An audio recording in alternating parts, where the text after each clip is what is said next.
I squinted through the windshield, raindrops pelting the glass in a steady rhythm.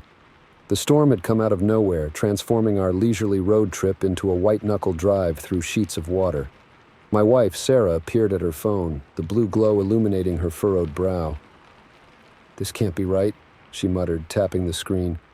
"There's supposed to be a highway here." I leaned forward, straining to see anything beyond the reach of our headlights. The paved road had given way to gravel, then dirt, and now we were crawling along what seemed to be little more than a muddy trail cutting through dense forest. "Maybe we should turn back," I suggested, a knot forming in my stomach. Sarah shook her head. "The next turn is only a mile ahead. It has to connect to the main road." I wanted to argue, but the thought of trying to turn around on this narrow path was equally unappealing. We'd been on the road for hours, and the promise of reaching our destination soon was too tempting to ignore.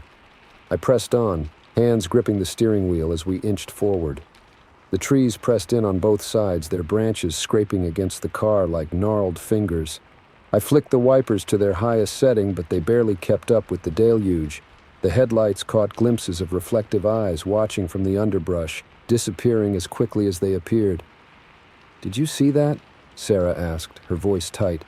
I nodded, not trusting myself to speak. The uneasy feeling in my gut was growing stronger with each passing minute. Something about this place felt wrong, as if we'd taken a wrong turn into a world that didn't want us here. A flash of lightning illuminated the forest, casting strange shadows that seemed to move of their own accord. In that brief moment, I could have sworn I saw a figure standing among the trees, watching us. But when I blinked, it was gone. "Jake, look out!" Sarah's scream snapped me back to attention. I slammed on the brakes, the car fishtailing in the mud. A massive fallen tree blocked the road ahead, its trunk easily twice the width of our vehicle. We skidded to a stop mere inches from collision. Heart pounding, I put the car in park and took a shaky breath. "Are you okay?" Sarah nodded, her face pale in the dim light. "What do we do now?" I pulled out my phone, hoping against hope for a signal. Nothing. "We'll have to turn around," I said, trying to keep the tremor out of my voice. "There's no way around this." I shifted into reverse, carefully backing up until I found a slightly wider section of the trail. The tires spun in the mud as I attempted a three-point turn, the car inching back and forth in the confined space. That's when I saw it again, a figure just at the edge of the headlights' reach. This time I was sure it wasn't my imagination. It stood unnaturally still, watching us struggle. "Sarah," I whispered, "don't look, but I think there's someone out there." Her head snapped around despite my warning. "Where? I don't see. Oh, God." The figure took a step forward, then another. It moved with an odd, jerky gait, as if its joints didn't quite work properly. As it neared, I could make out more details. Clothes hanging in tatters, skin pale and waxy in the headlights, glare. "Go, go, go!" Sarah yelled, her panic matching my own racing thoughts. I gunned the engine, mud spraying as the tires fought for traction. The car lurched forward, narrowly missing the trees on either side. In the rearview mirror, I saw the figure receding into the darkness, still watching us leave. What the hell was that? Sarah's voice shook as she twisted in her seat, staring out the back window. I shook my head, focusing on the treacherous path ahead. "I don't know, and I don't want to find out. We need to get out of here." The rain, if anything, intensified. Water streamed across the windshield faster than the wipers could clear it. I drove as quickly as I dared, knowing that one wrong move could send us careening into the trees or worse, stuck in the mud with no hope of escape. Sarah fumbled with her phone, the screen casting a ghostly light on her face. "There's still no signal. How is that possible?" A chill ran down my spine. "Put it away. We can't rely on it now." We drove in tense silence, the only sounds the pounding rain and the labored growl of the engine. Every shadow seemed to hold a threat, every flash of lightning revealing twisted shapes in the forest that vanished as quickly as they appeared. After what felt like hours, but was probably only minutes, we reached a fork in the road. I slowed, trying to remember which way we'd come from. Both paths looked identical, narrow muddy trails disappearing into impenetrable darkness. "Which way?" I asked, my voice hoarse. Sarah shook her head, eyes wide with fear. "I don't know. I wasn't paying attention before." I closed my eyes for a moment, trying to calm my racing thoughts. "Okay, let's think about this logically. We came from higher ground, right? So we should try to go uphill. I peered through the rain-streaked windshield, trying to discern any slope in the terrain. The left fork seemed to angle slightly upward, so I made the decision and turned the wheel. As we rounded the bend, the headlights swept across something that made my blood run cold. A car, identical to ours, was pulled over on the side of the road. It was covered in mud and vegetation as if it had been there for weeks, but I knew with horrifying certainty that it was ours. "Jake," Sarah whispered, her voice barely audible over the rain. "How is this possible?" I shook my head, unable to form words. This couldn't be real.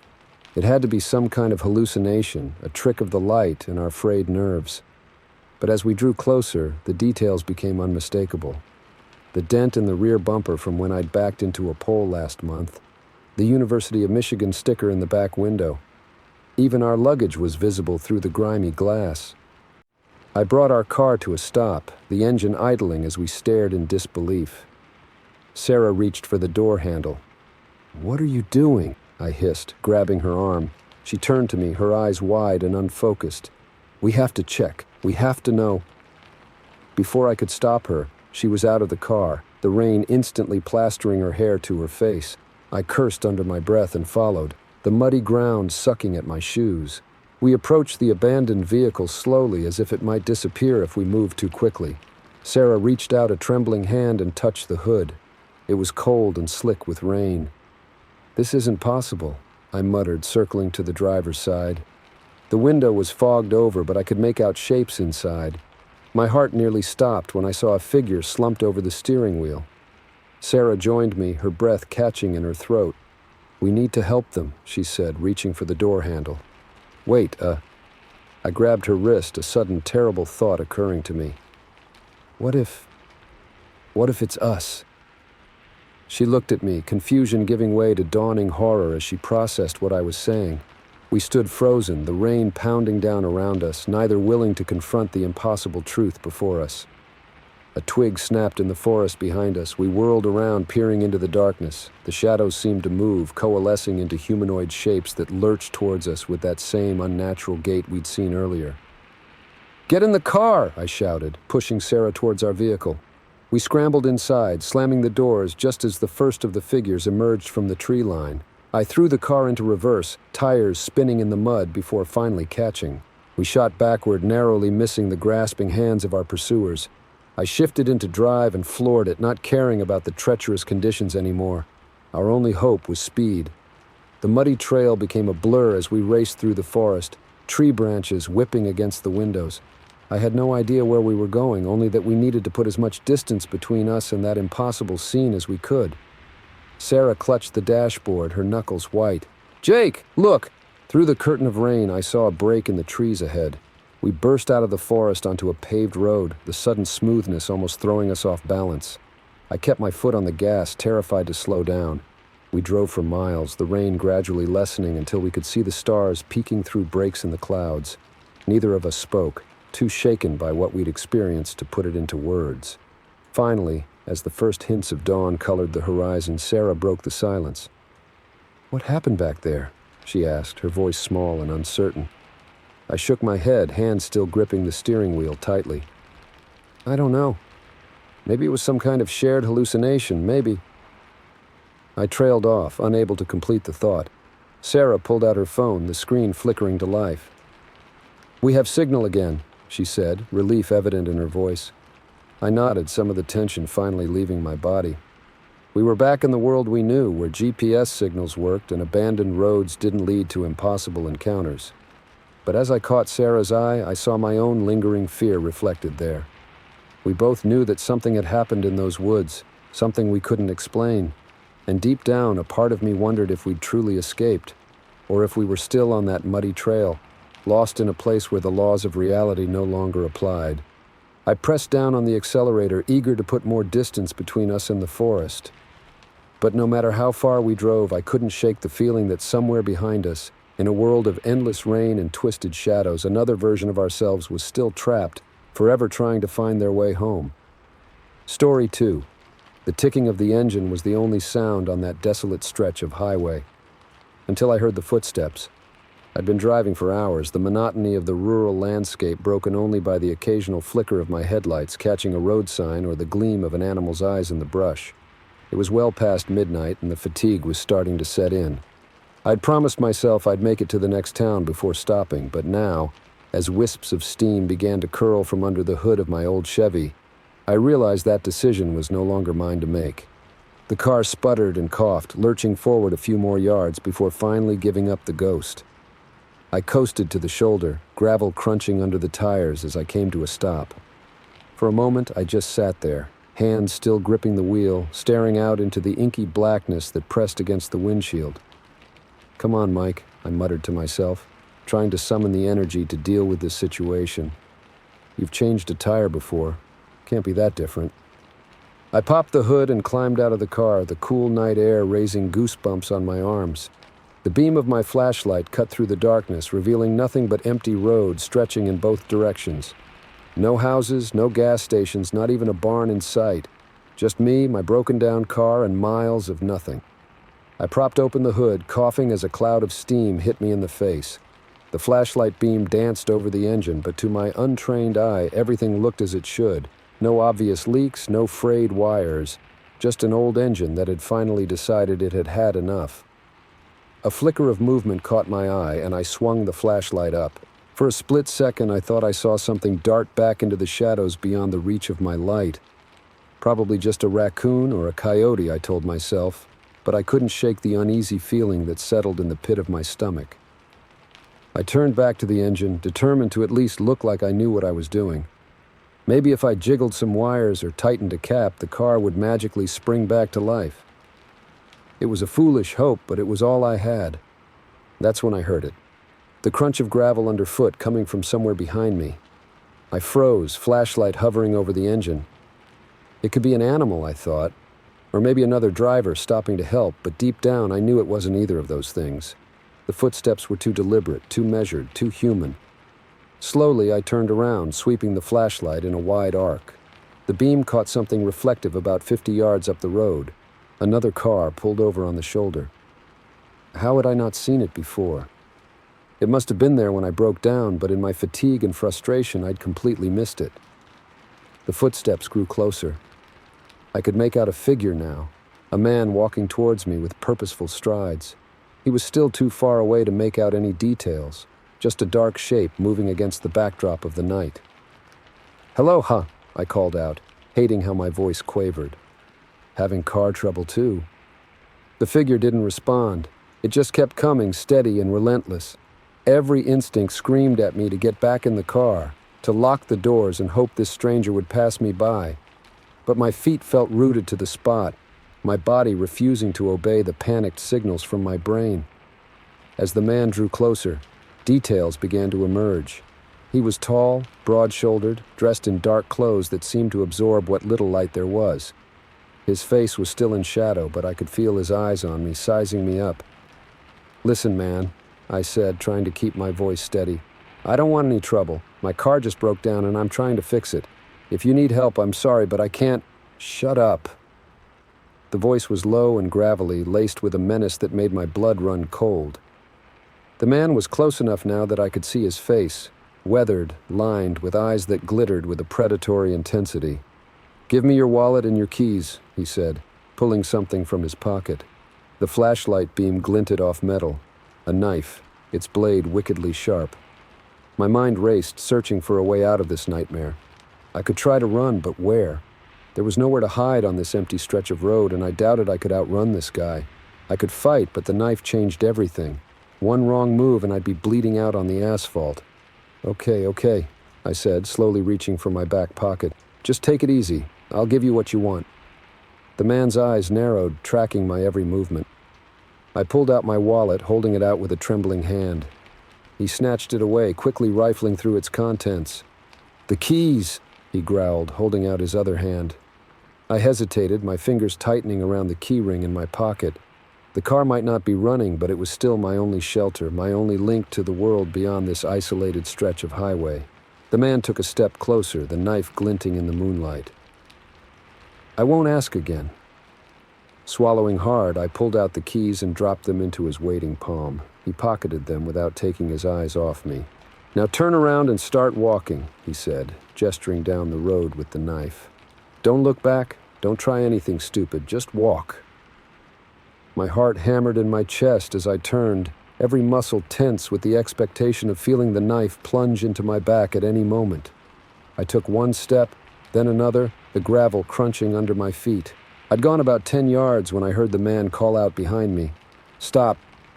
I froze, my breath catching in my throat. This was it, I thought. He'd decided to finish me off after all. "Turn around." Slowly. I did as I was told, expecting to see him rushing at me with the knife raised. Instead, he was standing exactly where I'd left him, a puzzled expression on his face. "Your car," he said. "What's wrong with it?" The question caught me off guard. I don't know. It just stopped working, started steaming and died. He frowned, glancing at my car and then back at me. Popped the hood again. Confused and still terrified, I walked back to the car and did as he asked. He approached cautiously, knife still in hand, but no longer pointed directly at me. Keeping one eye on me, he leaned over the engine, examining it with a critical eye. "Your radiator hose is shot," he said after a moment. "Probably been leaking for a while and you finally ran out of coolant."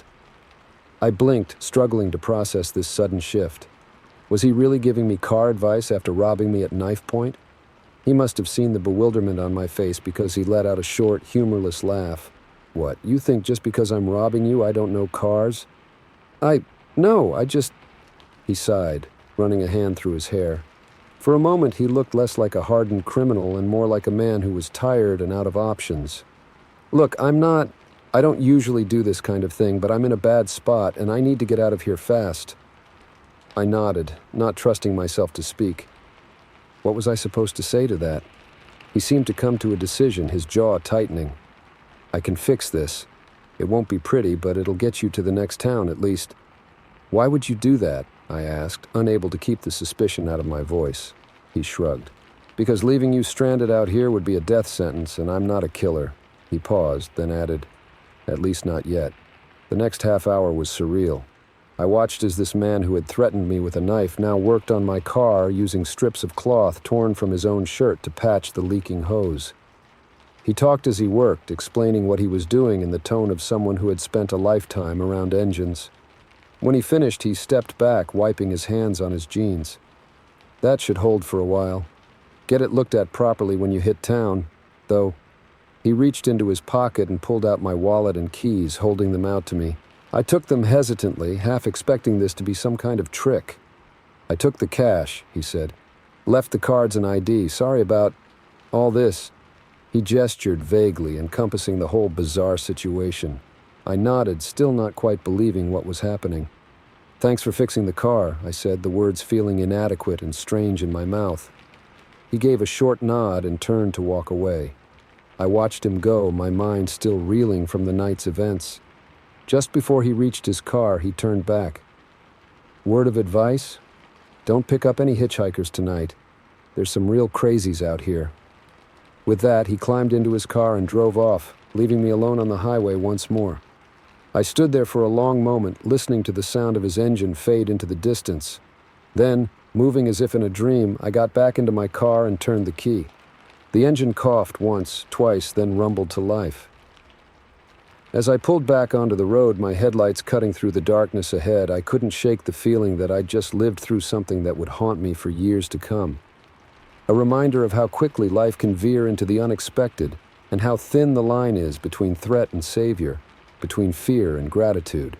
I drove on through the night, my eyes scanning the road ahead, wondering what other surprises it might hold. Story 3. The first flash of headlights in my rearview mirror was a relief. The second filled me with dread.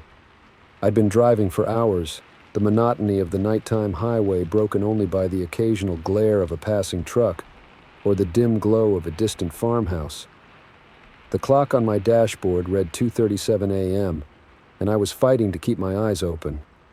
I'd promised my sister I'd make it to her place by morning, but now I was starting to regret not stopping at that motel 100 miles back.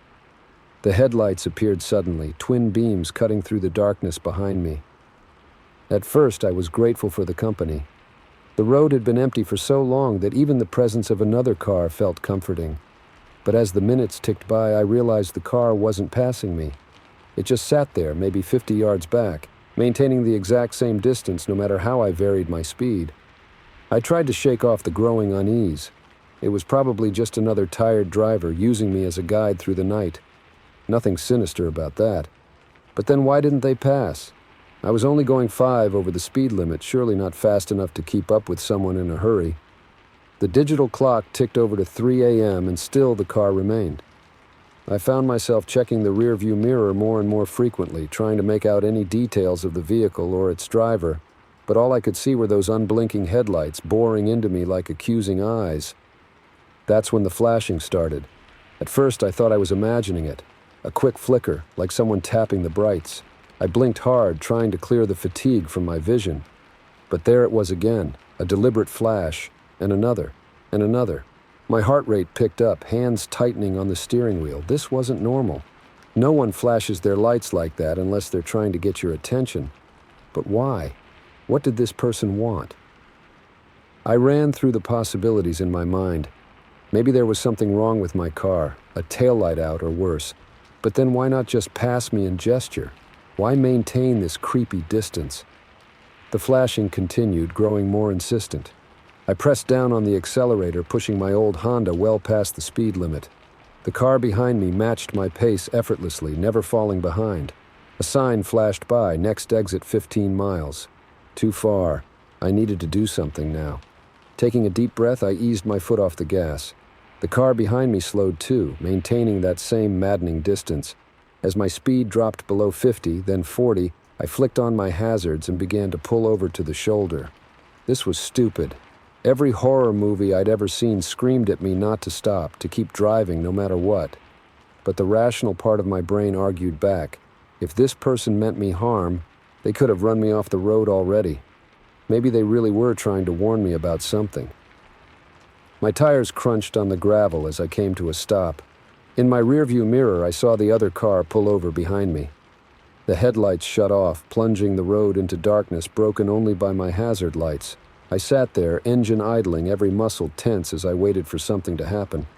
After what felt like an eternity, I saw the driver's door of the other car open. A figure emerged, tall, broad-shouldered, definitely male. He began walking towards my car with quick, purposeful strides. My hand hovered over the gear shift, ready to slam it into drive and take off if needed. But something made me hesitate. There was an urgency to the man's movements that didn't feel predatory. He seemed almost afraid. As he drew closer, I could make out more details. He was younger than I expected, probably in his early 30s. His face was pale in the red glow of my taillights, eyes wide with what looked like genuine fear. He reached my window and gestured for me to roll it down. Against my better judgment, I lowered it a crack. "You need to listen to me very carefully," he said, his voice low and intense. "Don't react. Don't look around. There's someone in your back seat." My blood ran cold. Every instinct screamed at me to whip my head around, to confront whatever threat was lurking behind me. But something in the man's eyes held me in place. "I've been trying to warn you for miles," he continued. "I saw him climb into your car at that last rest stop. You need to get out right now. I'll keep him distracted." My mind raced, trying to process what he was saying. The rest stop. I'd pulled over for a quick bathroom break, leaving the car unlocked because who would be out here in the middle of nowhere? I'd only been gone for 2 minutes, tops. But that would have been enough time for someone to... A creak from the back seat shattered my paralysis. In one fluid motion, I yanked the keys from the ignition, shoved open the door, and tumbled out onto the gravel shoulder. The man who'd warned me was already moving, circling around to the other side of the car. I heard the rear door fly open, followed by the sounds of a struggle grunts, the thud of fists on flesh, a strangled cry. I scrambled to my feet, adrenaline coursing through my veins. What should I do? Try to help? Run? Call the police? But my phone was still in the car, along with everything else I owned. The fight in the back seat seemed to last forever, though it was probably only seconds. Then abruptly it stopped. I held my breath, straining to hear anything over the pounding of my heart. The man who'd warned me emerged from the far side of the car, dragging something, no, someone, with him. In the faint light from my still blinking hazards, I could make out another figure, limp and unmoving. "He's out cold," my savior said, his breath coming in ragged gasps. "But he won't stay that way for long. We need to call the police." I nodded dumbly, still struggling to process what had just happened. On shaky legs, I made my way back to the car and retrieved my phone from the center console. As I dialed 911, I couldn't help but glance into the back seat.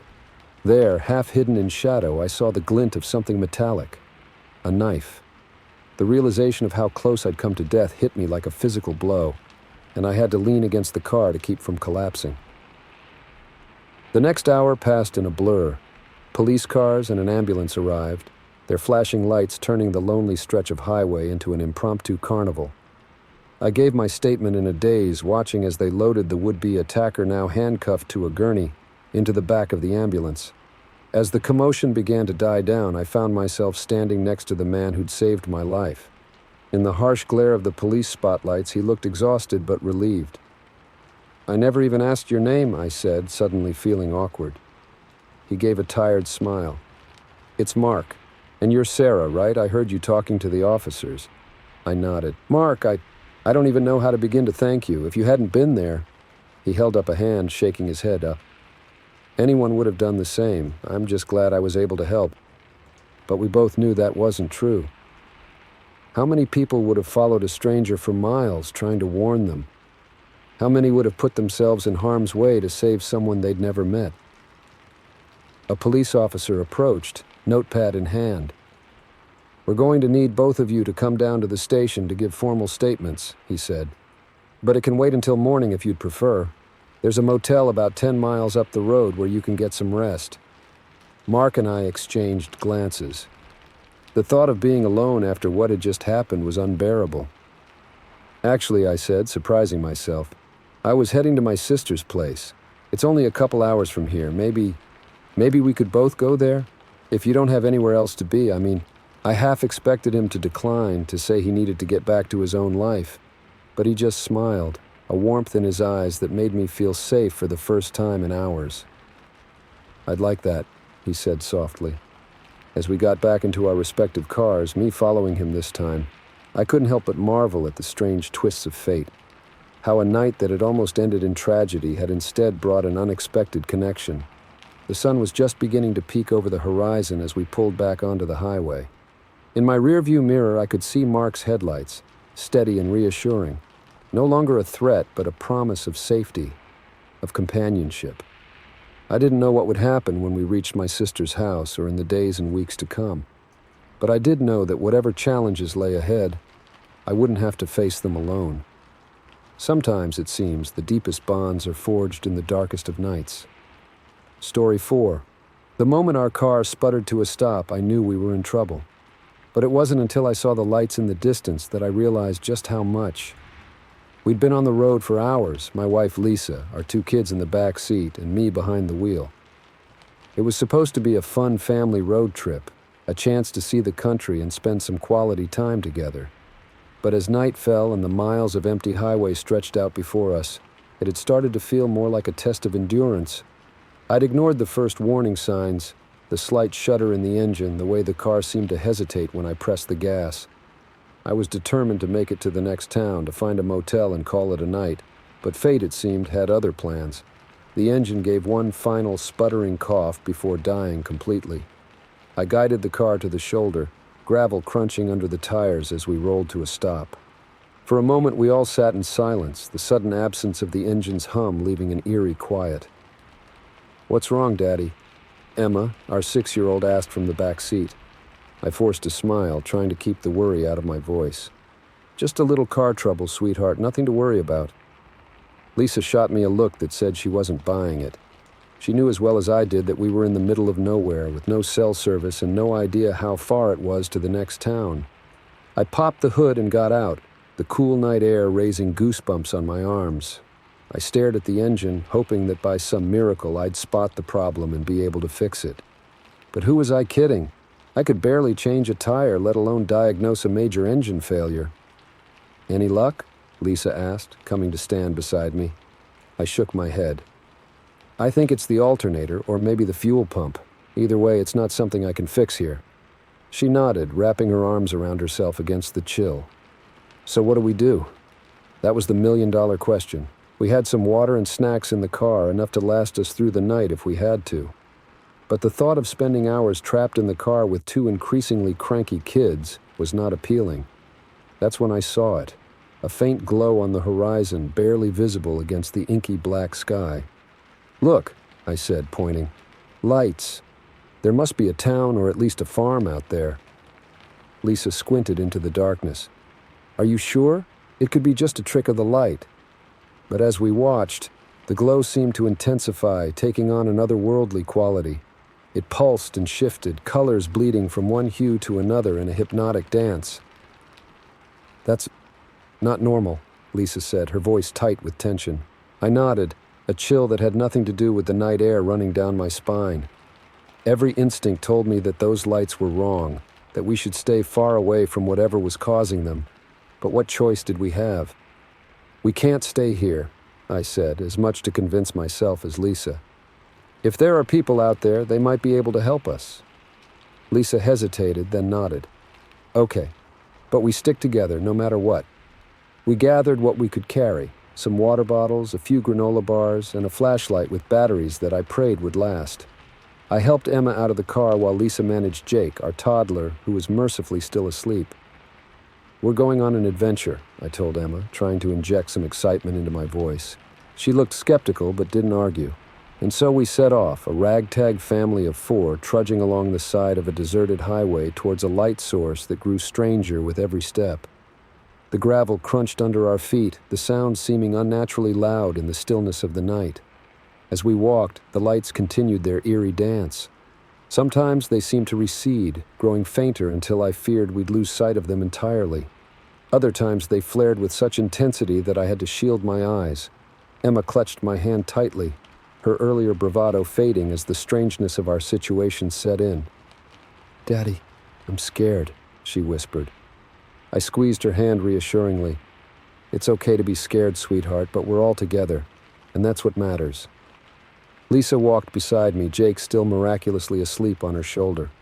I could see the worry etched on her face, the way her eyes darted constantly between the lights ahead and the dark road behind us.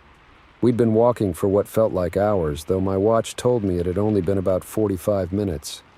The lights seemed no closer, yet they dominated the horizon, pulsing and swirling in patterns that made my head hurt if I looked at them too long. That's when we heard it, a low, thrumming sound that seemed to come from everywhere and nowhere at once. It started as a barely perceptible vibration, but quickly grew until I could feel it in my chest, in my bones. Emma whimpered, pressing herself against my leg. Even Jake stirred, his face scrunching up in distress. "What is that?" Lisa asked, her voice barely audible over the noise. I shook my head at a loss for words. The sound defied description. It wasn't mechanical, wasn't natural. It was as if the very air around us was vibrating with some strange energy. And still the lights pulsed, growing brighter and more frenzied with each passing second. We should have turned back. Every fiber of my being screamed at me to grab my family and run, to put as much distance between us and those unnatural lights as possible. But where would we go? Back to our broken-down car to sit and wait for a rescue that might never come. So we pressed on, each step feeling heavier than the last. The thrumming grew louder, the lights brighter, until it felt like we were walking into the heart of some great, unknowable machine. And then, as suddenly as it had begun, the noise stopped. The silence that followed was almost more unsettling, broken only by our ragged breathing and the soft whimpers of our children. We crested a small hill, and there it was, the source of the lights. But it wasn't a town, or a farm, or anything we could have possibly expected. In the valley below us was something. A structure, if you could call it that. It seemed to shift and change even as we watched, its form defying the laws of physics and geometry. Lights danced across its surface, painting patterns that hurt to look at directly. "Oh my God," Lisa breathed, clutching Jake tighter. I stood frozen, my mind struggling to process what I was seeing. It was alien in the truest sense of the word, utterly foreign to anything in human experience. As we watched, a section of the thing seemed to open up. A door, maybe, though that word felt woefully inadequate to describe it. And from that opening emerged figures. They were vaguely humanoid in shape, but that's where any resemblance to humans ended. They moved with a fluid grace that seemed impossible, their forms shifting and changing with each step. One of the figures turned towards us, and I felt a jolt of something. Not quite fear, not quite awe. It was as if my entire understanding of the universe had been turned upside down in an instant. "Daddy!" Emma's voice was small and frightened. "What are they?" I opened my mouth to respond, though I had no idea what I was going to say. But before I could speak, one of the figures raised what might have been an arm. A beam of light shot out, enveloping us in a soft, warm glow. And just like that, all my fear melted away. I felt peace, understanding, as if all the secrets of the universe were suddenly open to me. I looked at Lisa and saw the same expression of wonder on her face. Even the kids had stopped crying, their eyes wide with amazement rather than fear. The figure that had illuminated us began to move forward, its movement smooth and purposeful.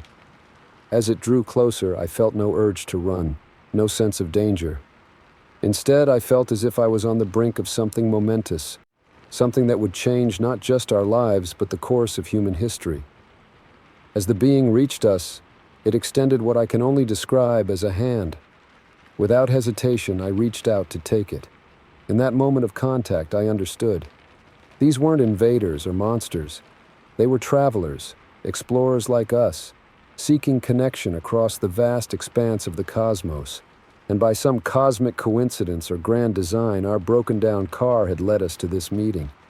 I don't know how long we stood there, communing silently with these incredible beings. Time seemed to lose all meaning, but eventually, gently, the connection was broken. We watched in awe as the beings retreated to their impossible structure. The lights began to pulse again, building to a crescendo that lit up the night sky like day. And then, in a flash that left spots dancing in front of my eyes, they were gone. We stood in silence for a long moment, the ordinary darkness of the night suddenly seeming flat and colorless in comparison to what we'd just experienced. "Did that really happen?" Lisa asked, her voice hushed. I nodded, still struggling to put the experience into words. Yeah, it did." As if on cue, we heard the distant rumble of an engine. Headlights appeared on the horizon, a tow truck as it turned out. The driver was baffled to find us so far from our car, but happy to give us a ride back. As we piled into the truck, I caught Lisa's eye. We shared a silent understanding. What we'd experienced would change us forever. But we also knew that no one would ever believe us if we told them. So we kept it our family secret, a magical, impossible memory of the night our broken-down car led us to the stars. And every now and then, on clear nights when the stars seem especially bright, we look up and wonder if our cosmic friends are out there, remembering us too. Story 5. The mannequin's eyes seemed to follow me as I approached. It wasn't until I heard the car doors slam that I realized my mistake. I'd been driving for hours through the scorching desert, the monotony of the landscape broken only by the occasional cactus or scrub brush. The sun was setting, painting the sky in brilliant oranges and reds, but I barely noticed. My eyes were fixed on the road ahead, searching for any sign of civilization. That's when I saw it. A figure on the side of the road, slumped over as if injured. My heart rate quickened. Out here in the middle of nowhere, a stranded person could mean life or death. I slowed the car, pulling onto the dusty shoulder. The figure didn't move. A spike of worry shot through me. Were they unconscious or worse? I got out of the car, the heat hitting me like a wall even as the day was fading. "Hello?" I called out. "Are you okay?" No response. I approached cautiously, my footsteps crunching on the gravel. As I got closer, something felt off. The person's posture was too stiff, their skin too smooth in the fading light. It wasn't until I was about 10 feet away that the horrible realization dawned on me. It wasn't a person at all. It was a mannequin, propped up against a boulder, its blank face turned towards the road. A chill ran down my spine despite the heat. Who would put a mannequin out here? And why? That's when I heard it. The sound of car doors slamming shut behind me. I whirled around, my heart leaping into my throat. 2 men were emerging from behind my car, where they must have been hiding. They were rough-looking, all muscle and tattoos, with predatory grins that made my blood run cold. "Well, well," the taller one said, his voice a gravelly drawl. "Looks like our little trap worked perfectly." I backed away, my mind racing. The mannequin, the injured person by the road, it was all a setup. "Listen," I said, trying to keep my voice steady. I don't want any trouble. Take my car, take my wallet, just let me go." The shorter man laughed, a harsh sound that echoed in the emptiness around us. "Oh, we'll take those all right, but why would we let you go when you've walked so nicely into our hands?" They began to advance, spreading out to cut off any escape route back to the road. I glanced around frantically, looking for anything I could use as a weapon or a means of escape. But there was nothing, just miles of empty desert in every direction. "Please," I tried again, hating the tremor in my voice. "I have a family. People will be looking for me." The tall one shook his head, still grinning. "Out here? Nah, I don't think so. You're all alone, friend, and you're about to wish you just kept on driving." As they closed in, time seemed to slow down. I saw every detail with crystal clarity. The sweat beading on their foreheads, the glint of a knife in the shorter one's hand, the utter isolation of our surroundings. In that moment, I made a decision. I wasn't going down without a fight. I lunged to the side, aiming for the gap between them. For a split second, I thought I might make it. But then a hand clamped down on my arm, yanking me back with brutal force. "Going somewhere?" the tall one growled, his grip like iron. I struggled, twisting and pulling, but it was no use. He was too strong, and his partner was already circling around behind me. That's when I felt it, a sharp pain in my side. I looked down to see a growing red stain spreading across my shirt. "No!" I gasped, my legs buckling beneath me. The world started to spin, the desert landscape blurring into a swirl of orange and brown. I could hear the men laughing, their voices seeming to come from far away. As my vision began to darken, my last thought was of my family, my wife, my kids. Would they ever know what happened to me? Or would I just become another mysterious disappearance, another unsolved case gathering dust in some police file? I closed my eyes, waiting for the final blow, but it never came. Instead, I heard a new sound, the roar of an engine growing louder by the second. My eyes snapped open just in time to see a cloud of dust billowing up from the road. A battered pickup truck came skidding to a stop, and a figure leaped out, shotgun in hand. "Get away from him!" a voice bellowed. Female, older, filled with a fury that made even my attackers take a step back. The tall one recovered quickly, his face twisting into a snarl. "This ain't your business, lady. Walk away while you still can." The woman, I could see her clearly now, gray-haired and weathered, but with eyes that blazed with determination, pumped the shotgun. The sound echoed across the desert like a crack of thunder. "I'm making it my business," she said. "Now back off or I start shooting. And out here, ain't nobody gonna hear the shots but you." For a tense moment, nobody moved. I held my breath, painfully aware of the blood still seeping from my side. Then finally, the tall man nodded to his partner. "This ain't worth it," he muttered. "Let's go."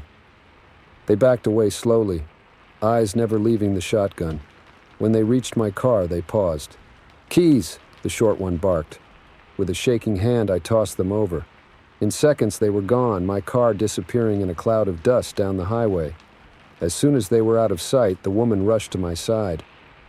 "Jesus, kid, you're bleeding. Hold on, I've got a first aid kit in the truck." She helped me to my feet and half carried me to her pickup. As she worked on patching up my wound, I finally found my voice. "Thank you," I said, wincing as she applied pressure to the cut. "You saved my life. I'm Jake, by the way." She nodded, focused on her task. "Martha, and don't thank me yet. That cut looks nasty. We need to get you to a hospital."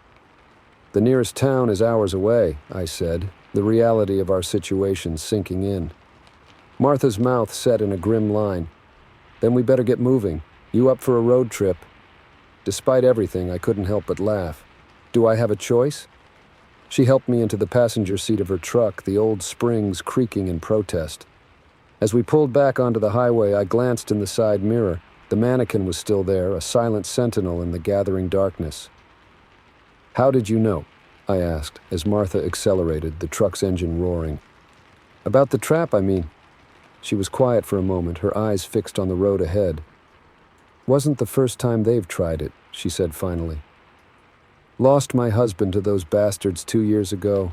Been patrolling this stretch of road ever since, hoping to catch them in the act. I felt a lump form in my throat. I'm so sorry. Martha nodded, her jaw tight. Yeah, well, at least I got to save someone this time.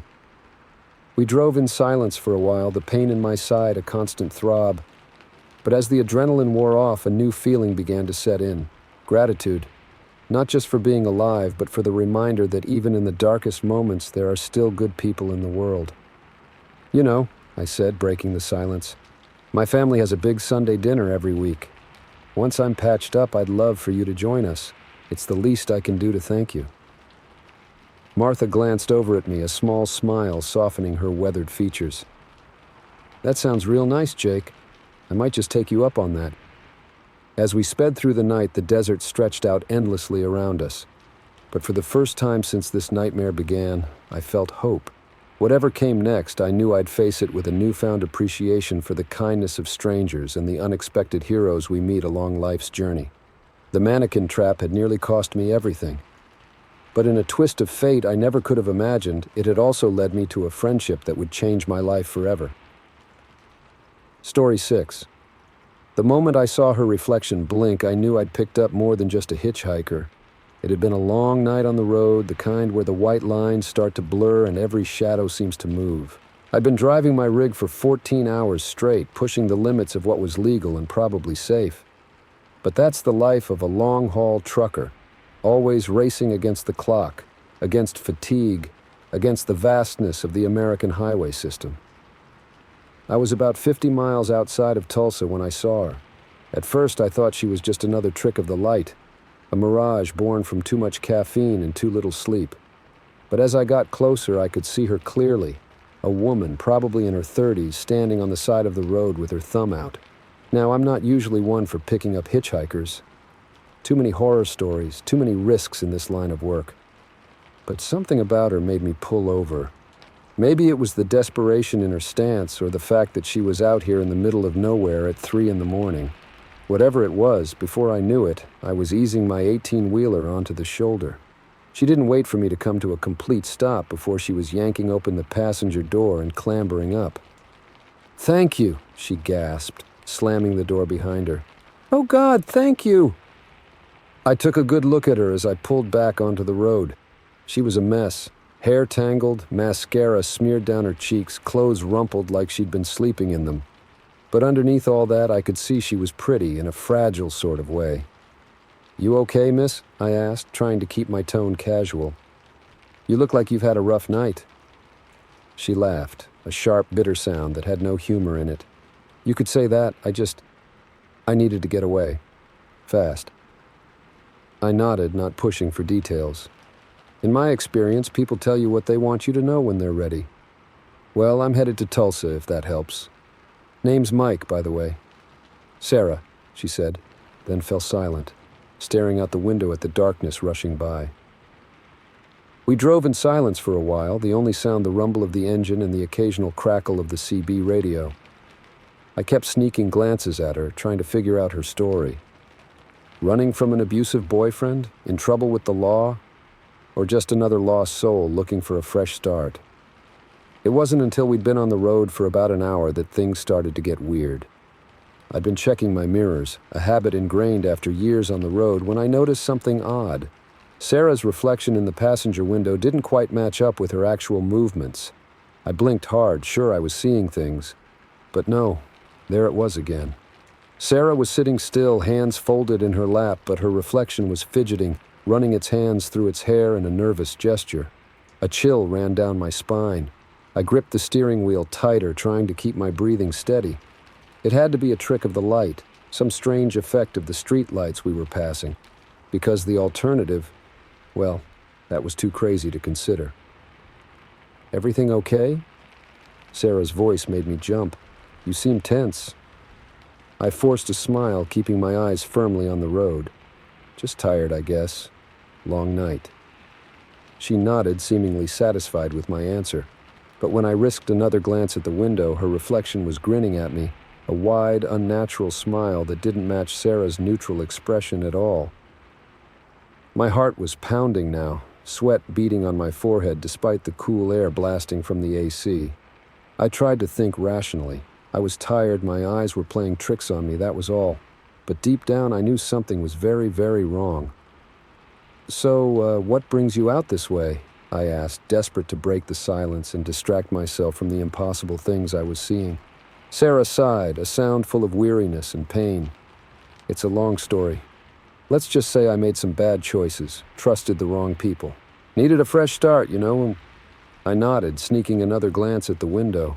The reflection was no longer smiling, but its eyes... God, its eyes were solid black, like empty pits in its face. "Fresh starts are good," I said, my voice sounding strained even to my own ears. "Everyone deserves a second chance." Sarah turned to look at me then, her expression softening. "You're a kind man, Mike. Not many people would stop for a stranger in the middle of the night." I shrugged, uncomfortable with the praise. Just doing what anyone would do. But as I said it, I couldn't help but wonder, had I done the right thing? Or had I invited something dangerous, something not quite human into my truck? The next hour was the longest of my life. I kept my eyes on the road as much as possible, but I couldn't help stealing glances at Sarah and her reflection. Sometimes they matched up, and I'd feel a surge of relief, thinking I'd imagined the whole thing.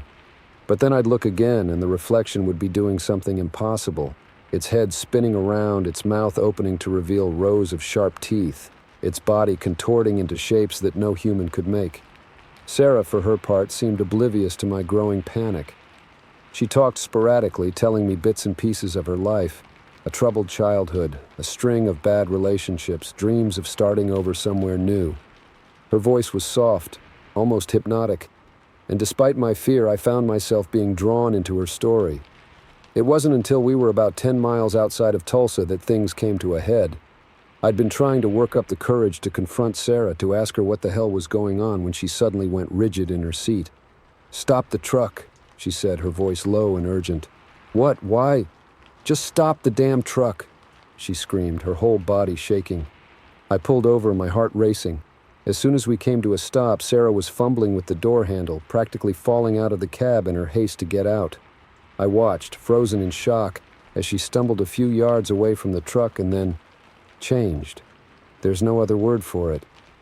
Her body seemed to ripple like a reflection in disturbed water, and then she wasn't Sarah anymore. The creature that stood in her place was vaguely humanoid, but wrong in every way. Its limbs were too long, its skin a sickly gray color that seemed to absorb the light around it, and its face, I'll never forget that face as long as I live.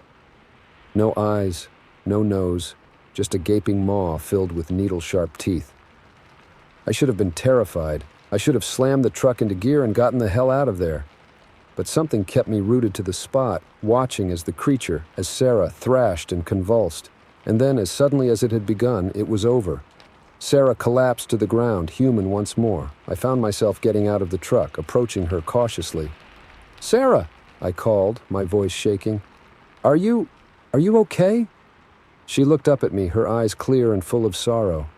"I'm so sorry, Mike. I didn't mean for you to see that, I helped her to her feet, noticing how solid and real she felt. What are you?" Sarah sighed, brushing dirt off her clothes. "I don't know, not really. Some kind of shapeshifter, I guess. I was born this way, but I can't control it. Sometimes, when I'm stressed or tired, I change." I nodded, struggling to process this impossible information. "And the reflection in the window?" "A glimpse of my true form, I think. It's always there, just beneath the surface." We stood in silence for a moment, the weight of her revelation hanging between us. Finally, I asked, "What now?" Sarah looked down the road towards the lights of Tulsa glowing on the horizon. Now I keep running. Find somewhere new to start over. Again." I thought about everything she'd told me during our drive, her hopes, her dreams, the loneliness that had colored every word, and I made a decision that would change both our lives forever. "Why don't you come home with me?" I said, surprising myself. "I've got a spare room. You can stay as long as you need to figure things out." Sarah stared at me, her eyes wide with disbelief. "You'd do that, even after knowing what I am?" I shrugged, a smile tugging at my lips. Like I said, everyone deserves a second chance, even shape-shifting hitchhikers. She laughed then, a real laugh full of relief and hope.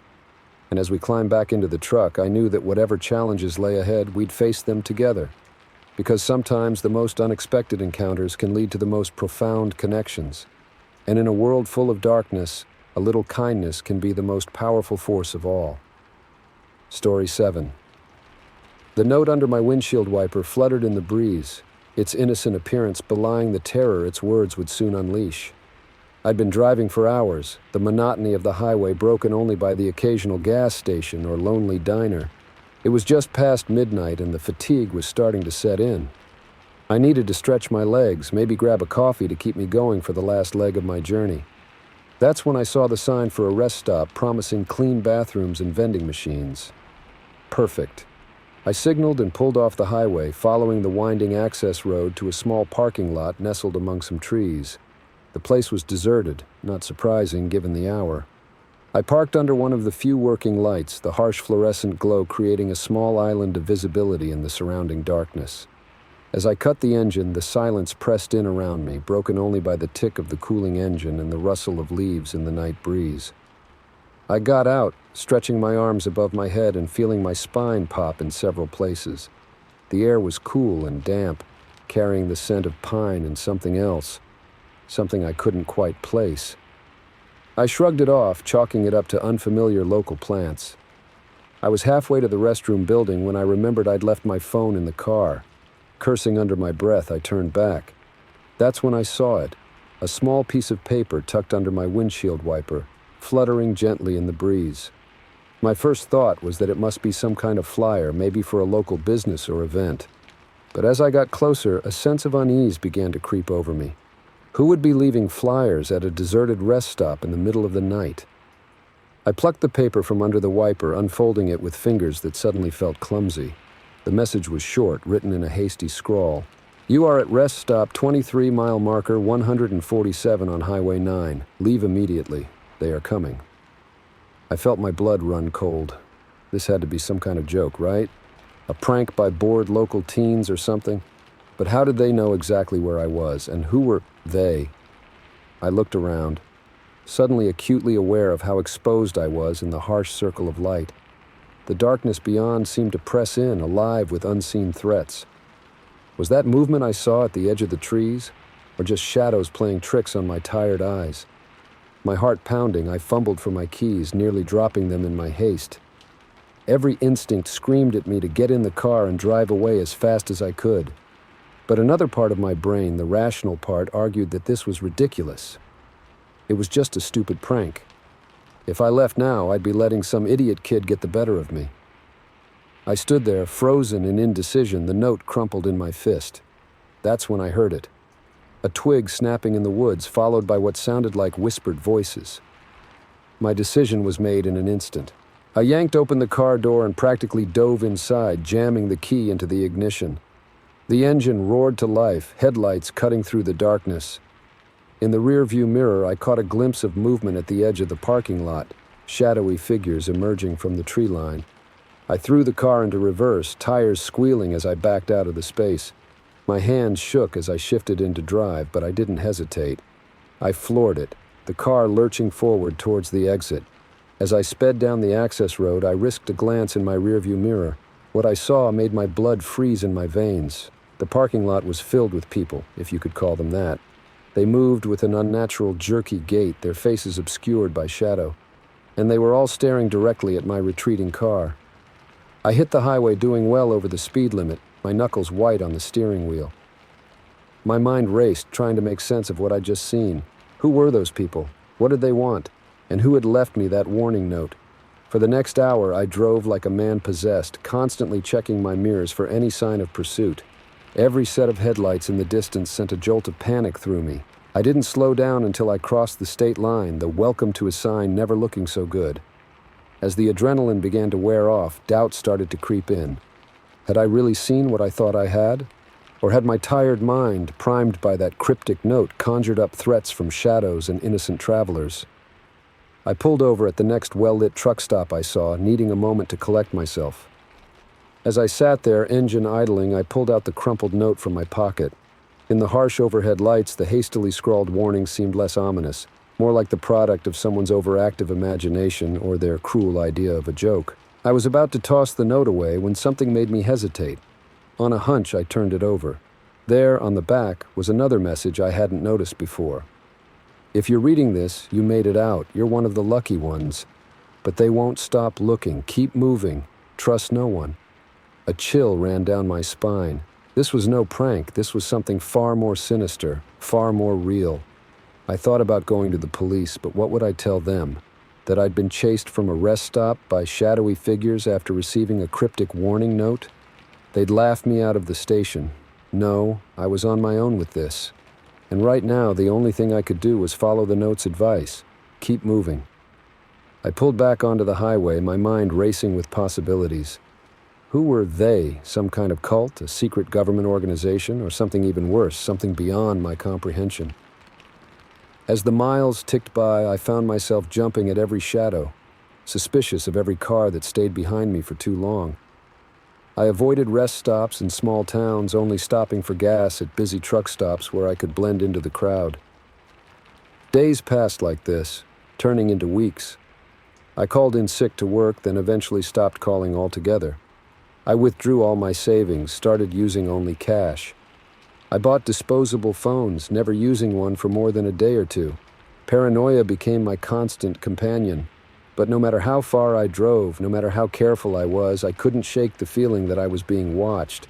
Sometimes, out of the corner of my eye, I'd catch a glimpse of someone watching me from a crowd or a car that seemed to be following me. But whenever I looked directly, they'd be gone. It was a month after that night at the rest stop when I saw her. I was at a diner somewhere in the Midwest, nursing a cup of coffee and trying to decide where to go next. She slid into the booth across from me, her eyes darting nervously around the restaurant. "You got the note," she said without preamble. It wasn't a question. I nodded, my hand instinctively going to my pocket where I still carried that crumpled piece of paper. "Good," she said. "Then you know what's at stake. We don't have much time, so listen carefully. What you saw that night, what you've been running from, it's real, and it's much bigger than you can imagine." She spent the next hour telling me things that shook my understanding of the world to its core. A hidden war being waged in the shadows of our society. Forces beyond human comprehension manipulating events from behind the scenes, and a small group of resistance fighters working tirelessly to expose the truth and protect the unsuspecting masses. "We've been watching you," she said. "You've done well to evade them for this long, but you can't run forever. So now you have a choice. You can keep running, always looking over your shoulder, never knowing when they'll catch up to you. Or you can join us. Fight back. Help us save others like yourself."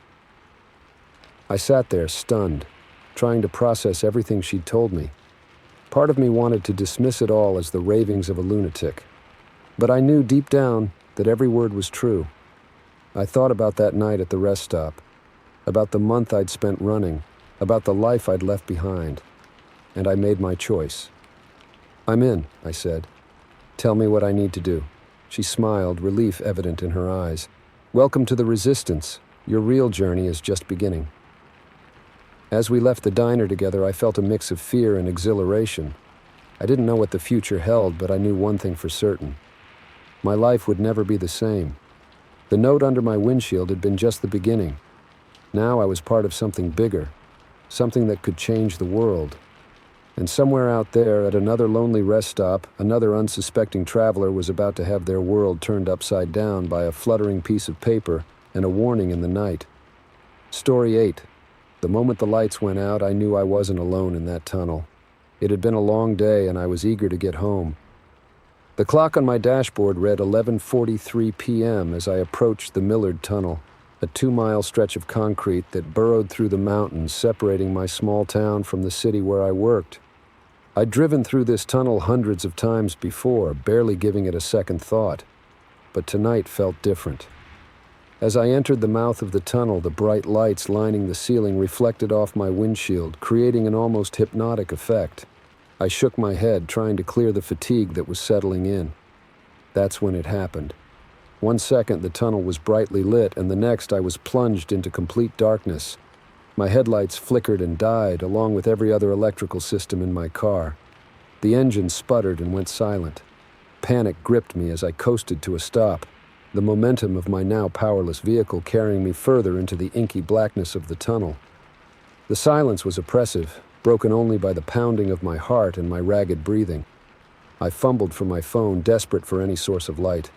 But it was dead too, the screen remaining stubbornly dark no matter how many times I jabbed at the power button. "Okay, Sarah," I muttered to myself, trying to keep calm. "Think. There has to be a logical explanation for this." But even as I said it, I knew this was far from normal. A power outage might explain the tunnel lights, but why had my car died? And my phone? I took a deep breath, trying to organize my thoughts. I needed to get out of the car, find the emergency phones that were stationed along the tunnel walls. Surely they'd have some kind of backup power. With shaking hands, I felt for the door handle and pushed it open. The sound echoed ominously in the darkness. I stepped out, my shoes scraping against the rough concrete of the road. That's when I heard it. Footsteps, coming from behind me. I froze, every muscle in my body tensing. It couldn't be another car. I would have heard an engine, seen headlights. These were unmistakably footsteps, slow and deliberate, growing louder with each passing second. "Hello," I called out, my voice embarrassingly small in the vast darkness. "Is someone there?" No response, just the steady rhythm of those footsteps getting closer. I backed up against my car, heart racing. This couldn't be happening. It had to be my imagination, my mind playing tricks on me in the darkness. But then I saw it. A shadow, darker than the blackness around it, moving towards me. I couldn't make out any details, just a vague human-like shape. But something about its movement was wrong, too fluid, too smooth to be natural. I fumbled with the car door, yanking it open and practically diving inside. I slammed it shut and hit the lock button, knowing even as I did so that it was useless without power. The footsteps stopped. For a moment, there was only silence. Then a soft tapping on the window next to my head. I bit back a scream, pressing myself against the far side of the car. The tapping continued, growing more insistent. Tap, tap, tap. "Go away," I yelled, my voice cracking with fear. "Leave me alone." The tapping stopped. I held my breath, straining my ears for any sound. Nothing. Just as I started to relax, thinking whatever it was had gone, I heard a new sound. A low, grating noise, like metal scraping against metal. It was coming from the roof of the car. Something was on top of my car. I looked up, though I knew I wouldn't be able to see anything through the roof. The scraping continued, moving from the back of the car towards the front, directly over my head. Then silence again. I sat perfectly still, hardly daring to breathe. Seconds ticked by, feeling like hours. Suddenly a face appeared in the windshield, pressed right against the glass. I couldn't make out any features in the darkness, just the vague outline of a head. But I could feel its eyes on me, studying me with an alien intensity. A scream tore from my throat, primal and raw. I threw myself backwards, scrambling to get as far away from that thing as possible. The face disappeared. But before I could feel any relief, I heard the driver's side door handle start to move. Whatever it was trying to get in. Panic overtook me. I lunged for the passenger door, yanking it open and tumbling out onto the cold concrete of the tunnel floor. I didn't think, didn't plan, I just ran. I ran blindly into the darkness, one hand trailing along the tunnel wall to guide me. Behind me, I could hear those footsteps again, faster now, in pursuit. My lungs burned, my legs ached. But I didn't dare slow down. How long had I been running? How much further to the end of the tunnel? In the absolute darkness, I had no way to gauge distance or time. Just when I thought I couldn't go on any longer, I saw it. A faint glimmer of light ahead. The exit!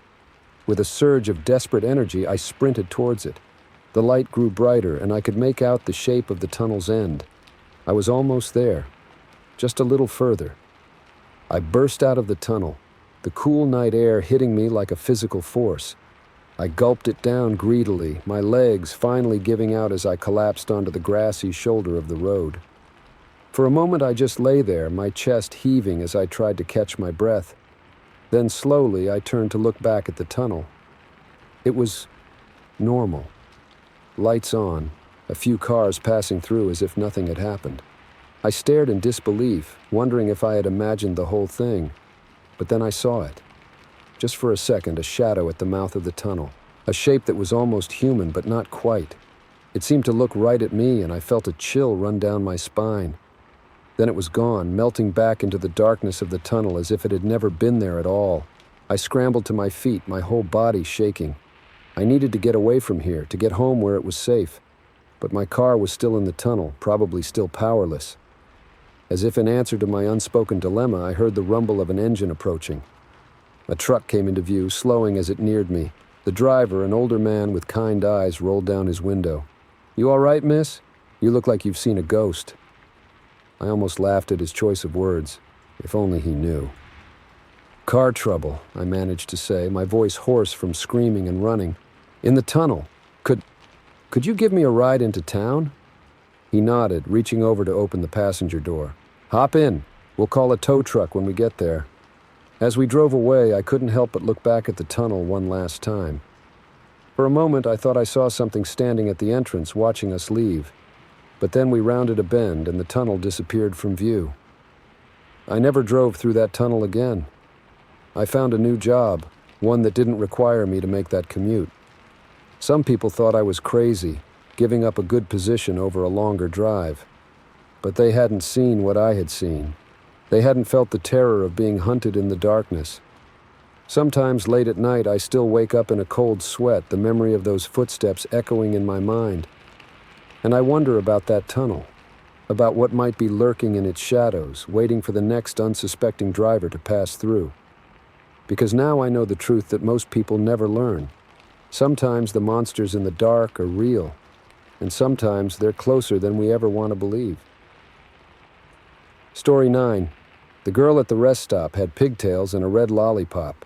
Her eyes were as vacant as the miles of empty highway behind us. I nudged Sarah awake. "Hey, look at that kid.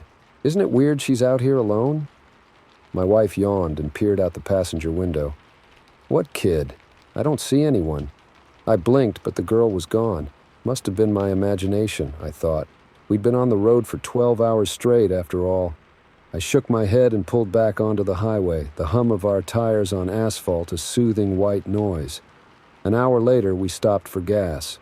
As I filled up the tank, I saw her again. Same pigtails, same lollipop, same empty stare. This time, she stood by the ice machine, her small hand resting on its chrome surface. "Sarah," I called out, "do you see her now?" My wife looked up from her phone, glancing around the gas station.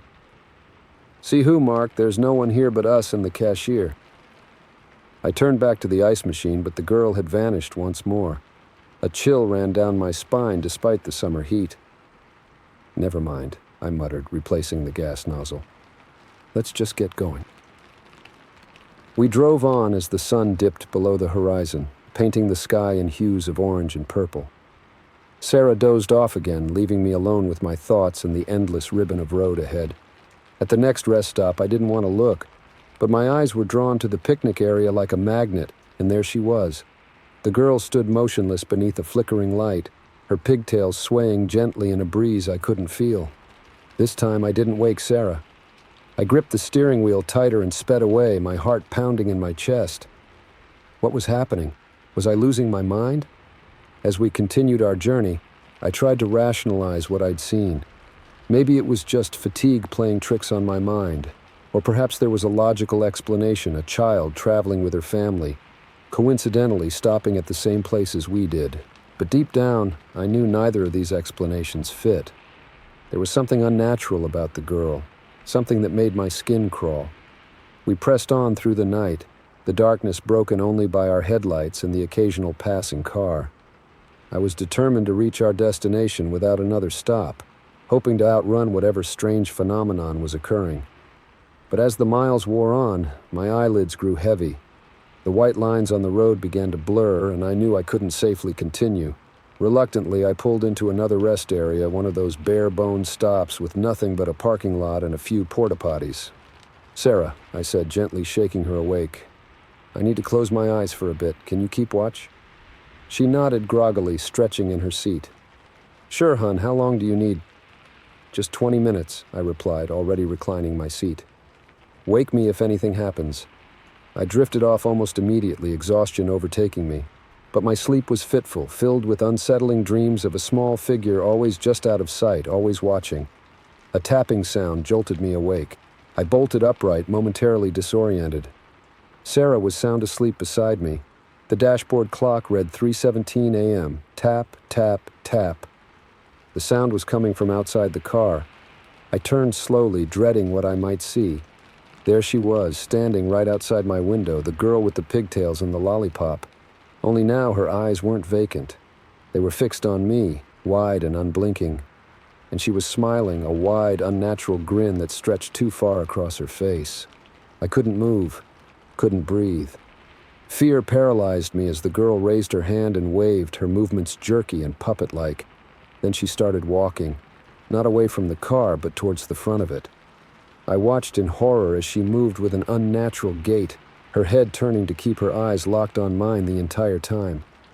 When she reached the front of the car, she stopped. For a long moment, nothing happened. Then slowly, she began to approach the passenger side. Panic surged through me.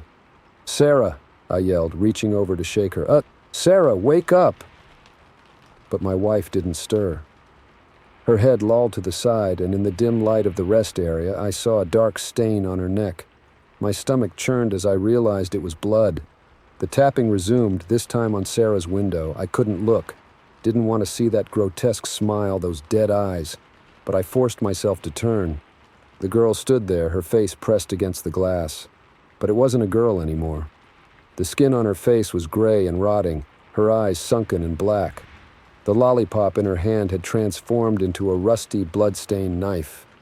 I screamed, fumbling for the keys in the ignition. The engine roared to life, and I slammed the accelerator, peeling out of the parking lot. In the rearview mirror, I saw the girl, the thing, standing in the middle of the lot, still waving, still smiling that impossible smile.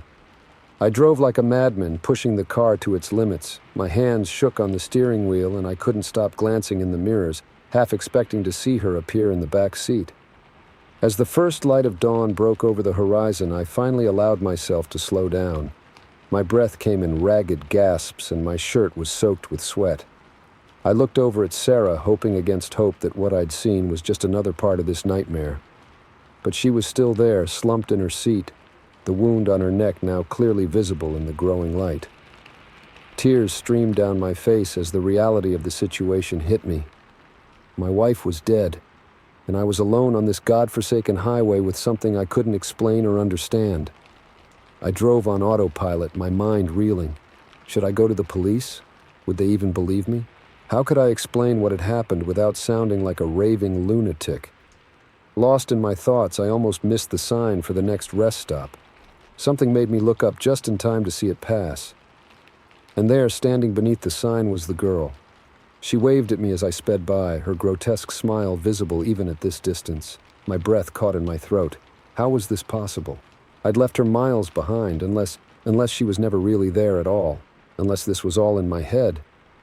The realization hit me like a physical blow. What if I was the one who had hurt Sarah? What if this phantom girl was just a manifestation of my guilt, a way for my broken mind to cope with what I'd done? I pulled over to the side of the road, my whole body shaking. I had to check, had to know for sure. With trembling hands, I reached over to Sarah's neck, feeling for a pulse I knew I wouldn't find. But as my fingers touched her skin, her eyes snapped open. They were black, empty, just like the girl's.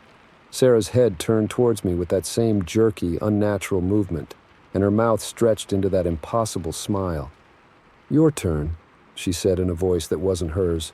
And then her hand was on my throat, squeezing with inhuman strength. I thrashed and fought, but it was useless. As my vision began to darken, I saw movement in the back seat.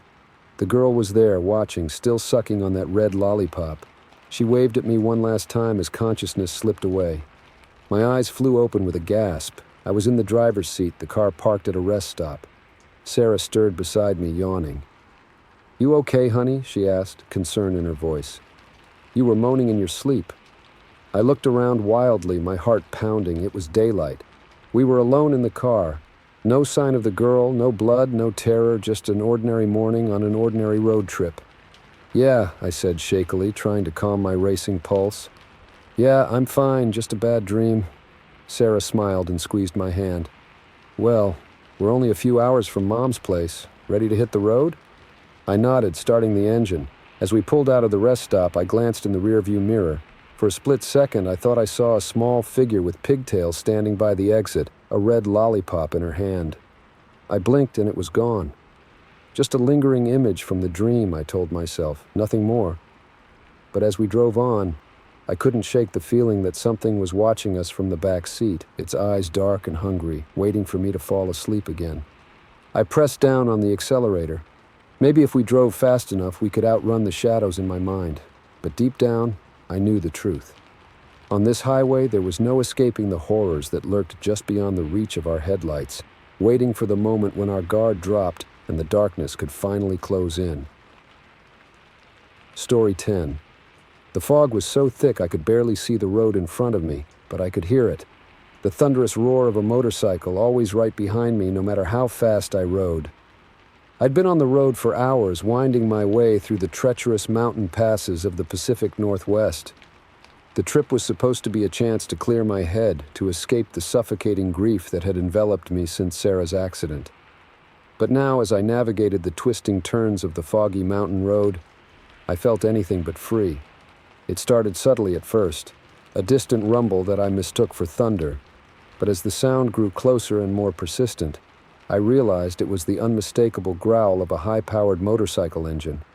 I glanced in my rearview mirror, expecting to see headlights piercing through the mist, but there was nothing there, just an impenetrable wall of gray. I shook my head, trying to clear the fatigue from my mind. It had been a long day of riding, and the monotonous drone of my own engine was probably playing tricks on me. I focused on the road ahead, leaning into a sharp turn that hugged the edge of a steep cliff, but the sound didn't fade. If anything, it grew louder, more insistent. The roar seemed to fill the air around me, drowning out even the wind rushing past my helmet. I twisted the throttle, accelerating out of the turn. The phantom bike matched my speed, the thunderous growl of its engine staying right on my tail. My heart began to race. I risked another glance in the mirror, but still saw nothing but fog. This can't be real, I told myself. It's just my imagination. The isolation, the grief, the exhaustion. They were all conspiring to make me hear things that weren't there. I took a deep breath, trying to calm my nerves. The road straightened out for a moment, and I used the opportunity to slow down and pull over to the shoulder. I needed a break, a chance to collect myself and shake off this unsettling feeling. As I came to a stop, the phantom engine behind me faded to a low rumble, then silence. The sudden quiet was almost as unnerving as the noise had been. I killed my own engine and dismounted, my legs shaky as I took off my helmet. The fog swirled around me, thick and damp. I could barely see 10 feet in any direction. The silence was oppressive, broken only by the occasional drip of water from the trees that loomed like shadowy sentinels on either side of the road. "Hello," I called out, my voice sounding small and muffled in the mist. "Is anyone there?" No response, just the eerie stillness of the mountain. I ran a hand through my sweat-damp hair, trying to rationalize what I'd experienced. Maybe it was just an echo, I thought, the sound of my own bike bouncing off the canyon walls, distorted by the fog. It was a comforting explanation, but deep down, I knew it wasn't true.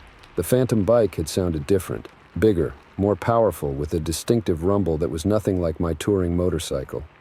After a few minutes, I felt my nerves begin to settle. The cool mountain air cleared my head, and I started to feel foolish for letting my imagination run wild. I was a grown man, for crying out loud, not some kid scared of monsters under the bed. I put my helmet back on and swung my leg over the bike. As I turned the key, I half expected to hear the phantom engine roar to life behind me. But there was nothing but the familiar purr of my own motorcycle. Feeling more confident, I eased back onto the road and continued my journey. The fog was starting to thin a bit, and I could see a little farther ahead. I settled into a comfortable rhythm, letting the gentle curves of the mountain road soothe my frayed nerves. For the next hour, everything was normal. The only sounds were the steady thrum of my engine and the whisper of wind. I started to relax, enjoying the ride again. The incident with the phantom bike began to feel like a distant dream, a product of an overtired mind. And then I heard it again. It started as a low growl, barely audible over my own engine. But it grew quickly, swelling to that same thunderous roar that had haunted me earlier. My hands tightened on the handlebars, knuckles white beneath my gloves. I sped up, taking the turns faster than was safe in the foggy conditions. But no matter how fast I went, the sound stayed right behind me, close enough that I could almost feel the heat of the phantom bike's engine on the back of my neck. Panic began to set in. This couldn't be happening. It wasn't real. It couldn't be real. But the roar filled my ears, drowning out all rational thought. I chanced another look in my mirror and my blood ran cold. For just a split second, I saw something in the fog behind me. A shape, dark and massive, bearing down on me with impossible speed. And perched atop it, a rider, a black silhouette with no features I could make out save for 2 pinpricks of light where eyes should be. I let out a strangled yell and swerved, nearly losing control of my bike. When I looked back again, the apparition was gone. But the sound remained, a constant, terrifying presence at my back.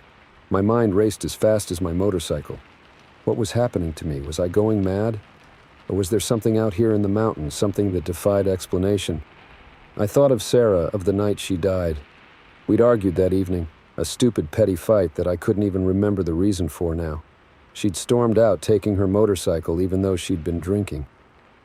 I should have stopped her. Should have taken her keys, called her a cab, done something. But I'd been too angry, too proud. They found her bike the next morning wrapped around a tree at the bottom of a ravine. They never found her body. Guilt and grief crashed over me, threatening to overwhelm me just as surely as the phantom bike behind me. Was this my punishment? Some sort of cosmic retribution for letting Sarah drive away that night?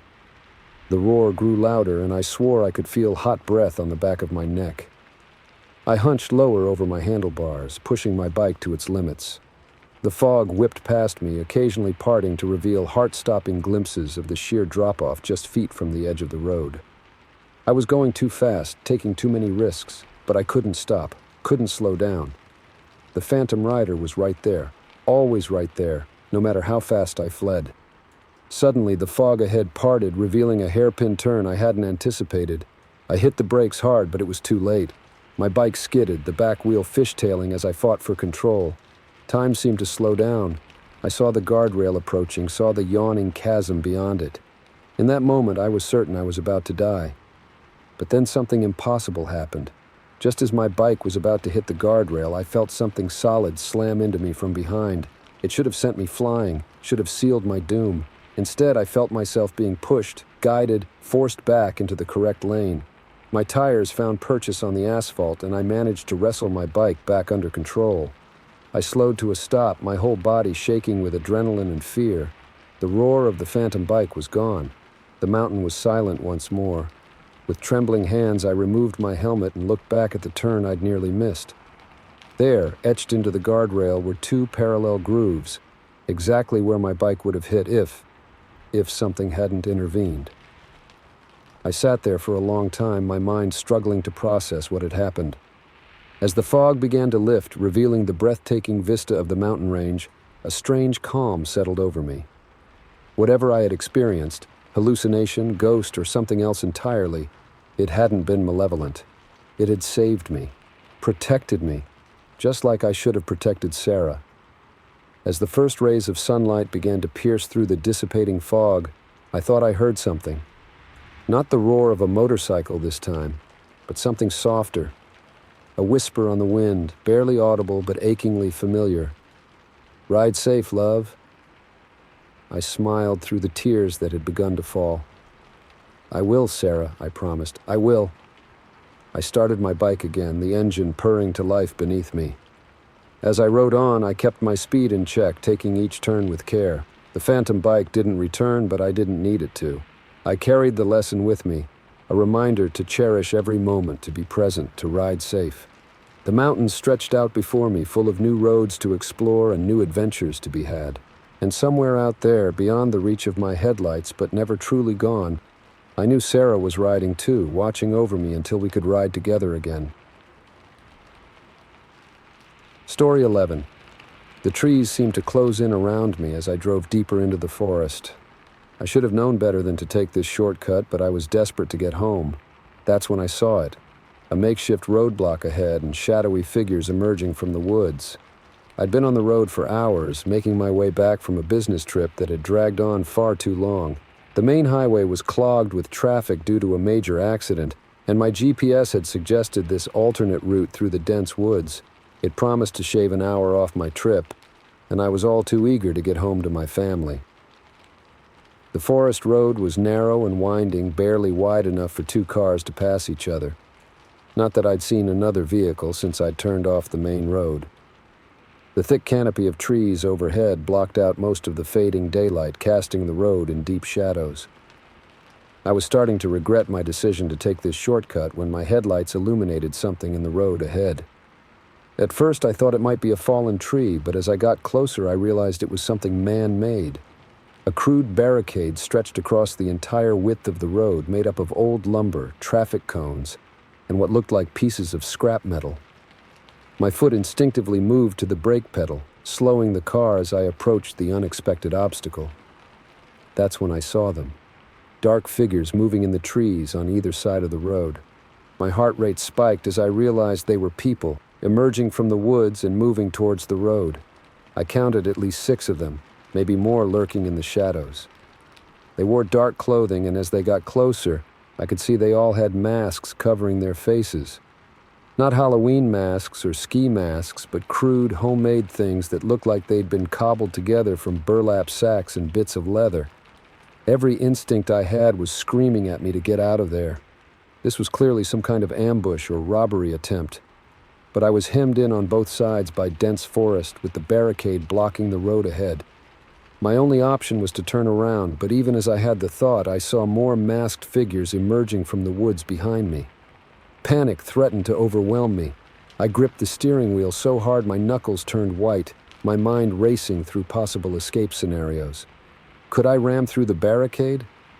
It didn't look particularly sturdy, but I worried about damaging my car and potentially getting stuck.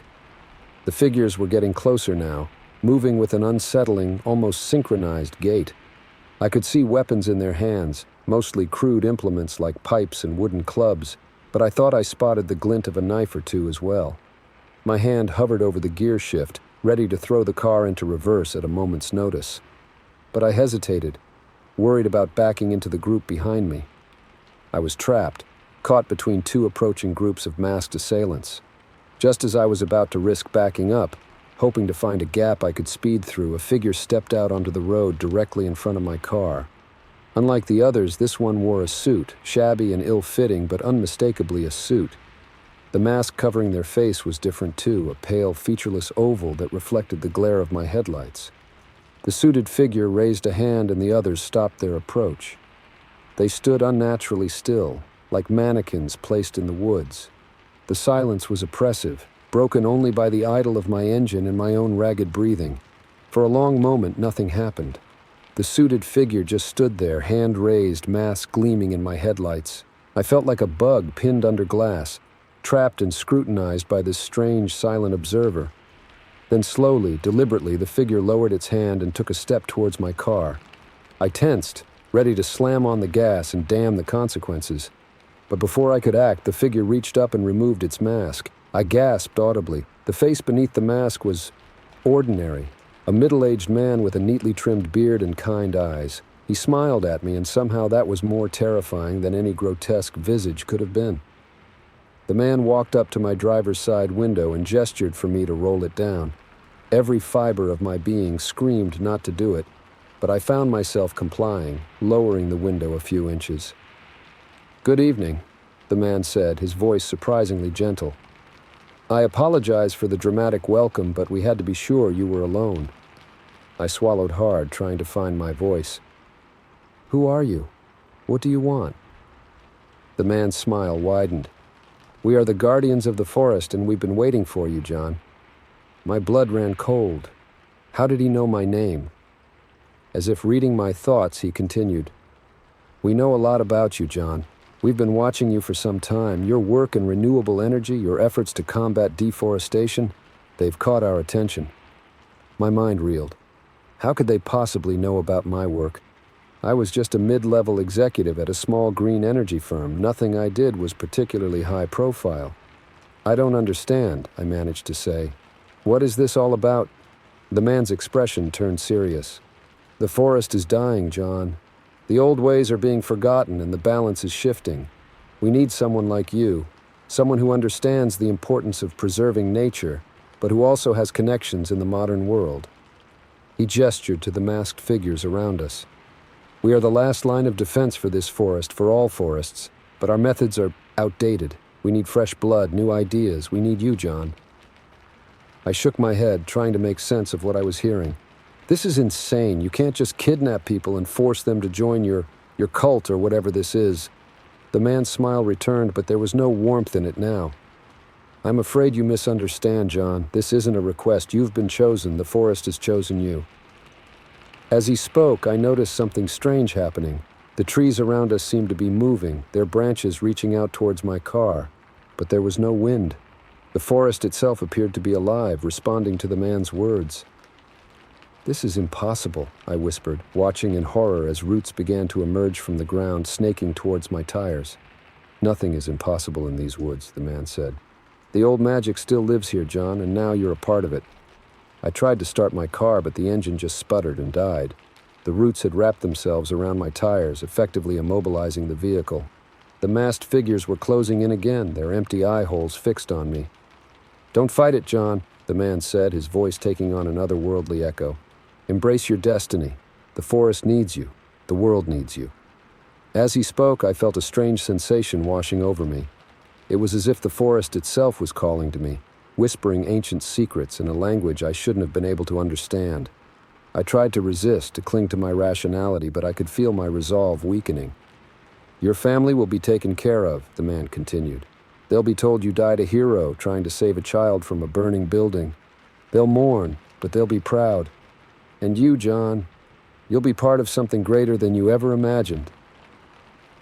Tears streamed down my face as I realized the truth. There was no escape.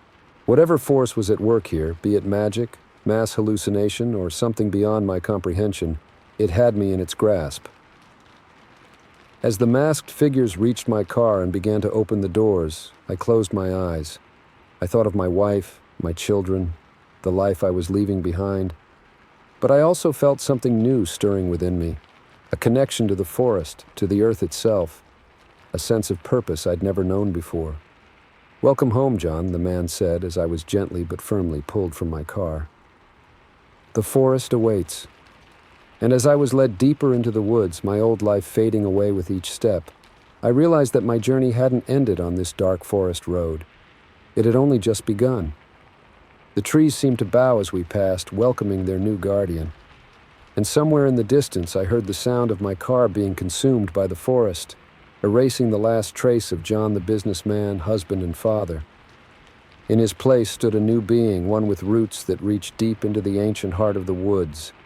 The forest had chosen me, and I had no choice but to answer its call. Story 12. The wind howled like a wounded animal, driving snow against my windshield in blinding sheets. I could barely make out the dim shape of a cabin through the whiteout. As I pulled up, a chill ran down my spine that had nothing to do with the cold. Something about this place felt wrong. I'd been driving for hours, trying to outrun the storm that had seemingly come out of nowhere. It was supposed to be a quick weekend getaway to clear my head after my messy breakup with Sarah. A chance to hit the slopes, maybe meet some new people at the ski resort. Instead, I found myself in the middle of the worst blizzard I'd ever seen, lost on back roads that my GPS couldn't even recognize. My old Subaru had done its best, but even with snow tires and all-wheel drive, the accumulating snow was becoming too much. I knew I needed to find shelter soon or risk being stranded in a frozen tomb of my own making. That's when I saw it, a faint glow through the curtain of white. As I got closer, the shape of a cabin materialized. It wasn't much, just a simple log structure with a steep roof, but it was the most beautiful thing I'd ever seen. I pulled up as close as I dared, not wanting to risk getting stuck. The wind buffeted my car as I killed the engine, and for a moment I just sat there, gathering my courage. The rational part of my brain knew I had no choice. It was either take my chances with whoever owned this cabin or freeze to death in my car. But there was something else. An instinct I couldn't quite name, warning me to be cautious. Pulling my coat tight around me, I made a dash for the cabin's front porch. The wind nearly knocked me off my feet, and by the time I reached the door, I was already covered in a layer of snow. I pounded on the heavy wooden door, praying that someone was home. For a long moment, there was nothing. Then, just as I was about to give up hope, I heard movement inside. The door creaked open and I found myself face to face with an old man. He was tall and lean, with a shock of white hair and piercing blue eyes that seemed to look right through me. "Well, well," he said, his voice gravelly but not unkind. "Looks like the storm's blown in another lost soul. Come in, boy, before you freeze to death out there." I didn't need to be told twice. I stumbled into the warmth of the cabin, stamping snow from my boots. The interior was cozy, lit by the warm glow of an old wood stove. Rustic furniture filled the space, and the walls were lined with bookshelves crammed full of old volumes. "Thank you," I said, my teeth chattering. "I didn't think anyone would be out here in this weather." The old man chuckled. "Oh, we're always here. Ain't that right, Martha?" It was only then that I noticed the woman sitting in a rocking chair by the fire. She was as old as her husband, with silver hair pulled back in a tight bun and eyes that seemed just a touch too bright. "Always," she echoed, her voice soft but carrying an undercurrent I couldn't quite place. "We're always here for those who need shelter from the storm." Something about the way she said it made the hair on the back of my neck stand up. But I pushed the feeling aside, chalking it up to nerves and exhaustion from my harrowing drive. "I'm Jake," I said, trying to shake off my unease. "I really appreciate you letting me in. I was starting to think I might freeze out there." "No need for thanks," the old man said. "We couldn't very well leave you out in that, could we? I'm Eben, and this is my wife, Martha. Make yourself at home. Looks like you might be here a while." I glanced out the window, where the storm showed no signs of letting up. "Yeah, I guess so. Is there any chance I could use your phone? Let my family know I'm okay?" Eben shook his head. "Sorry, boy. Lines are down. Storm like this, we might be cut off for days." My heart sank. I thought of my parents, how worried they'd be when I didn't show up at the resort. But there was nothing to be done about it now. "Why don't you warm yourself by the fire?" Martha suggested. "I'll fix you something hot to drink." I nodded gratefully and moved closer to the wood stove. As I held my hands out to the warmth, I caught sight of something that made me pause. There, on the mantel above the stove, was a row of photographs. They showed different people, men and women, young and old, all smiling at the camera. But something about them seemed off. The clothes and hairstyles spanned decades, yet they all had the same backdrop, this very cabin. "Friends of yours?" I asked, gesturing to the photos. Eben's smile didn't quite reach his eyes. "You could say that. Folks who've stayed with us over the years. We like to keep a memento, you see." Before I could ask any more questions, Martha returned with a steaming mug. "Here you go, dear. This'll warm you right up." I took the drink gratefully, inhaling the rich aroma of cocoa mixed with something else I couldn't quite place. As I sipped, I felt warmth spreading through my body, along with a pleasant haziness that dulled the edges of my anxiety. "That's good," I murmured, surprised at how sleepy I suddenly felt.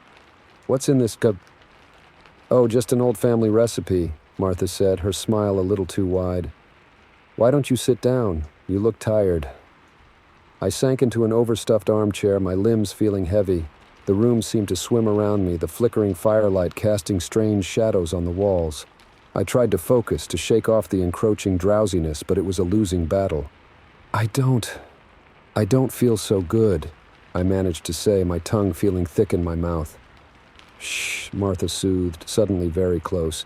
"Just rest now. Everything will be better in the morning." As my eyes drifted closed, I caught a glimpse of Eben and Martha standing over me. Their kindly expressions had vanished, replaced by something hungry, almost predatory. I wanted to run, to scream, but my body wouldn't respond. The last thing I heard before darkness claimed me was Eben's gravelly voice. "Welcome to the family, Jake. You're home now." I don't know how long I was out. Time seemed to lose all meaning in that place. I drifted in and out of consciousness, catching snippets of conversation, feeling hands on me, moving me. At one point, I thought I heard chanting, low and rhythmic, in a language I didn't recognize.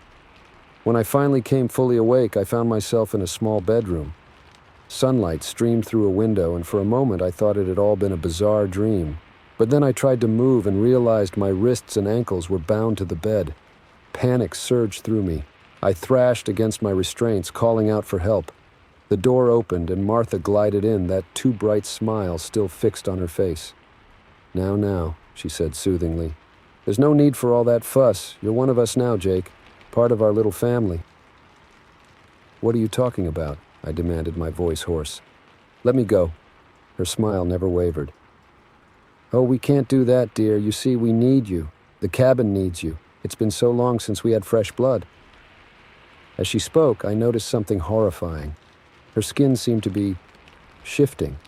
Beneath the grandmotherly exterior, I could see something else trying to break free. Something ancient and inhuman. What are you? I whispered, terror gripping my heart. We are the caretakers, she said, her voice taking on an otherworldly resonance. We tend to this place, this nexus of power. But we grow old, Jake. We need new guardians to take our place. I shook my head, trying to deny the impossible things I was seeing and hearing. This isn't real. It can't be real. Oh, it's very real, Eben said, appearing in the doorway. Like his wife, his appearance was changing. His eyes glowed with an inner fire, and his fingers had elongated into wicked-looking claws. And you're a part of it now. The cabin has chosen you, Jake. It's an honor, really. I wanted to scream, to fight, to wake up from this nightmare, but deep down I knew it was useless. Whatever force held sway here, it had me in its grasp. I could feel it seeping into me, changing me from the inside out. As Eben and Martha began their unearthly chanting again, I felt the last vestiges of my old self slipping away. The cabin pulsed around me, alive with eldritch energy, and I realized that I would indeed be shelter from the storm, not just for this winter, but for countless winters to come. In that moment, as the transformation took hold, I thought of all the people who would come after me, lost souls seeking refuge from the blizzard only to find themselves trapped in this timeless prison of magic and madness. And I wept, knowing that I would welcome them with open arms and a too bright smile, just as Eben and Martha had welcomed me. The storm raged on outside, eternal and unending, and within the cabin a new guardian took his place, ready to tend the nexus and wait for the next traveler to lose their way in the howling snow. Story 13. The fog was thick as soup, but not thick enough to hide the figure standing in the middle of the road.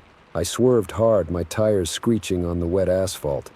As I fishtailed past, I caught a glimpse of something that couldn't be human, and then it started to chase me.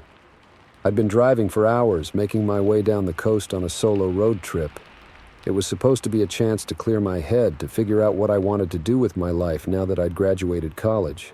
Instead, I found myself white-knuckling the steering wheel, peering through a windshield that might as well have been frosted glass. The fog had rolled in suddenly, transforming the scenic coastal highway into a nightmare of blind curves and hidden dangers. I'd slowed to a crawl, telling myself I should pull over and wait it out, but some stubborn part of me insisted on pressing on. Just a little further, I kept thinking. It has to clear up soon. That's when I saw it, a dark shape looming in the middle of my lane. At first, I thought it was a deer or maybe a broken-down car, but as I got closer, I realized it was standing upright. A person, I thought, my heart racing. What kind of idiot stands in the middle of the road in this weather? I laid on the horn, but the figure didn't move. At the last possible second, I yanked the wheel hard to the left. My little hatchback fishtailed wildly, and for a terrifying moment I was sure I was going to spin out. But somehow I managed to straighten out, coming to a stop about 50 yards down the road. My hands were shaking as I put the car in park and tried to catch my breath. I looked in my rearview mirror expecting to see the person I'd nearly hit. Maybe they were hurt or confused. I should check on them, I thought, even as another part of me screamed to just drive away. But what I saw in the mirror froze the blood in my veins. The figure was there, all right, but it wasn't human, not even close. It was tall, much taller than any person I'd ever seen. Its body was emaciated, with limbs that seemed too long and jointed in all the wrong places. But it was the face that truly horrified me, or rather the lack of a face. Where features should have been, there was only a smooth, blank expanse of pale skin. I blinked hard, sure I must be seeing things. The fog was playing tricks on me. I was tired, stressed, my mind conjuring monsters out of shadows. But when I looked again, it was still there, and it was moving. The thing's head swiveled towards me with a jerky, unnatural motion. Then, with a speed that seemed impossible for its gangly frame, it started to run. Pure animal panic gripped me. I threw the car into drive and stomped on the gas.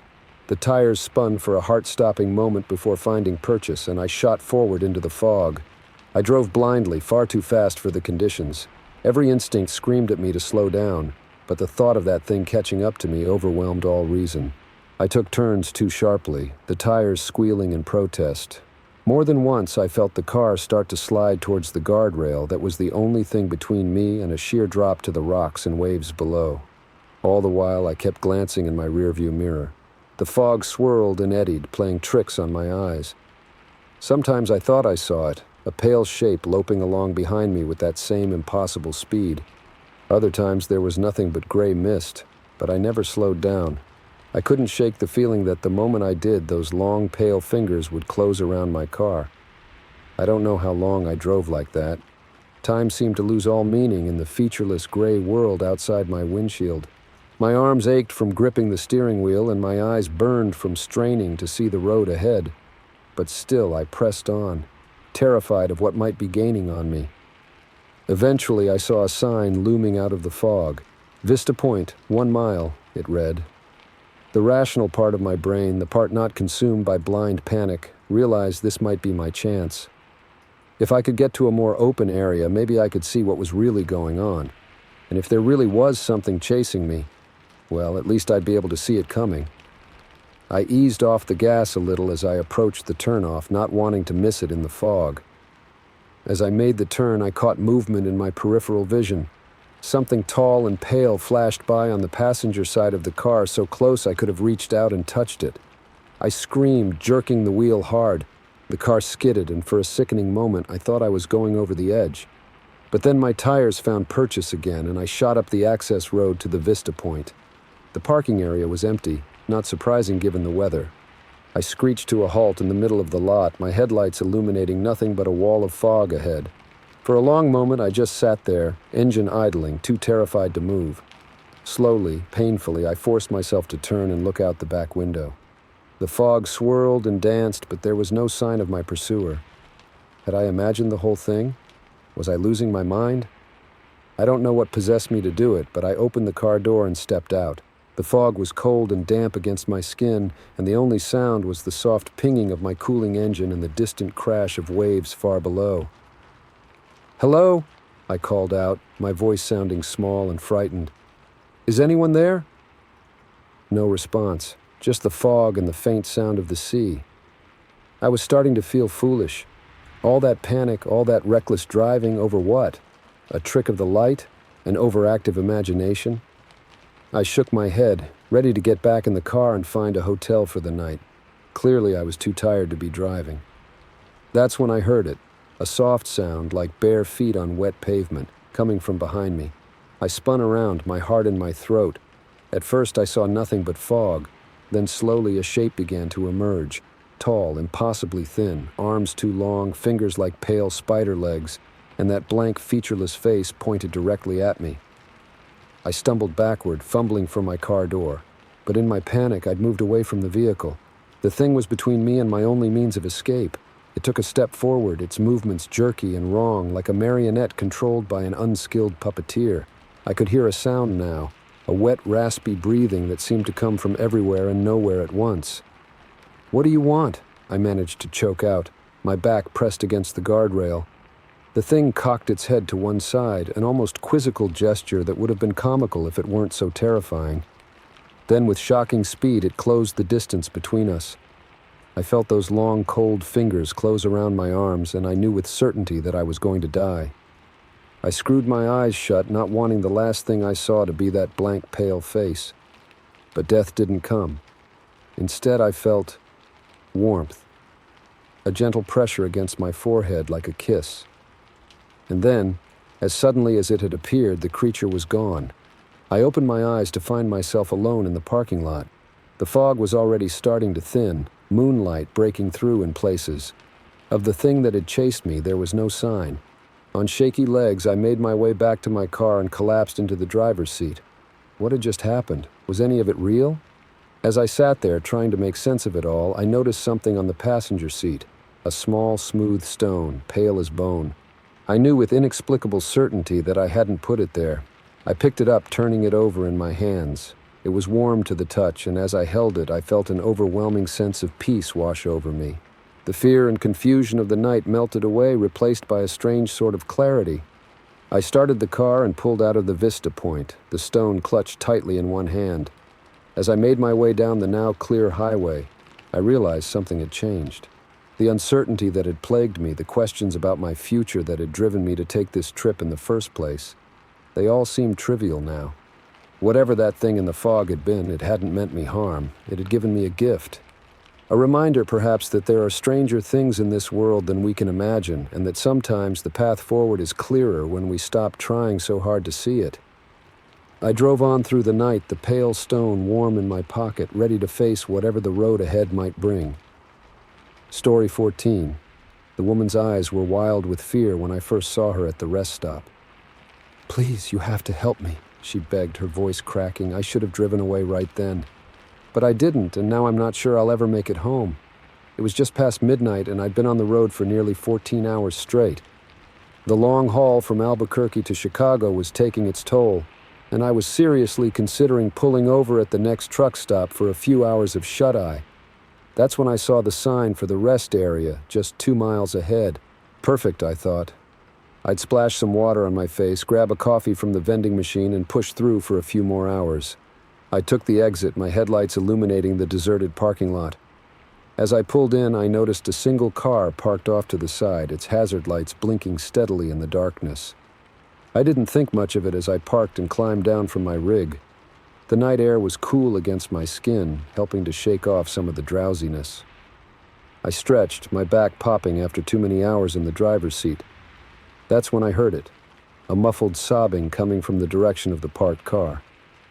Now I've been driving trucks for going on 20 years, and I've seen my fair share of weird stuff at these rest stops. My first instinct was to mind my own business and go about my break, but something about the desperation in those sobs made me pause. I approached cautiously, one hand on the pepper spray I keep in my pocket. As I got closer, I saw her, a young woman, maybe in her late 20s, huddled against the side of her car. Her makeup was streaked with tears, and she was shaking like a leaf. "Ma'am," I called out softly, not wanting to startle her. "Are you all right?" She looked up at me, and that's when she said those words that would change everything. "Please, you have to help me." I should have trusted my gut, should have made some excuse and gotten back in my truck. But I've got a daughter about her age, and all I could think was that I'd want someone to help her if she was in trouble. "What's wrong?" I asked, keeping a bit of distance between us. "Car trouble." She shook her head violently. No, it's not that. They're after me. I saw something I shouldn't have. Please, I just need a ride to the next town. I can't stay here." Warning bells were going off in my head, but I couldn't just leave her there. "Who's after you?" I pressed. "Have you called the police?" "I can't," she said, her eyes darting around nervously. They're involved. Please, I promise I'll explain everything, but we need to go, now." Against my better judgment, I nodded. "All right, I can give you a ride to the next town, but that's it. Understand?" Relief flooded her face. Thank you so much. I'm Sarah, by the way." "Tom," I replied, leading her towards my truck. "Let's get going before I come to my senses." As we climbed into the cab, I couldn't shake the feeling that I was making a huge mistake, but it was too late to back out now. I started the engine and pulled out of the rest stop, casting one last glance at Sarah's abandoned car in the rearview mirror. For the first few miles, Sarah was quiet, constantly looking over her shoulder as if expecting to see headlights gaining on us. I tried to focus on the road, but my mind was racing with questions. Finally, I couldn't take the silence anymore. "So, you want to tell me what this is all about?" Sarah took a deep breath. I work as a data analyst for a big tech company. A few days ago, I stumbled across some files I wasn't supposed to see. They're doing something terrible, Tom. Playing God with people's lives." I frowned. "What do you mean?" "They've developed an AI," she said, her voice barely above a whisper.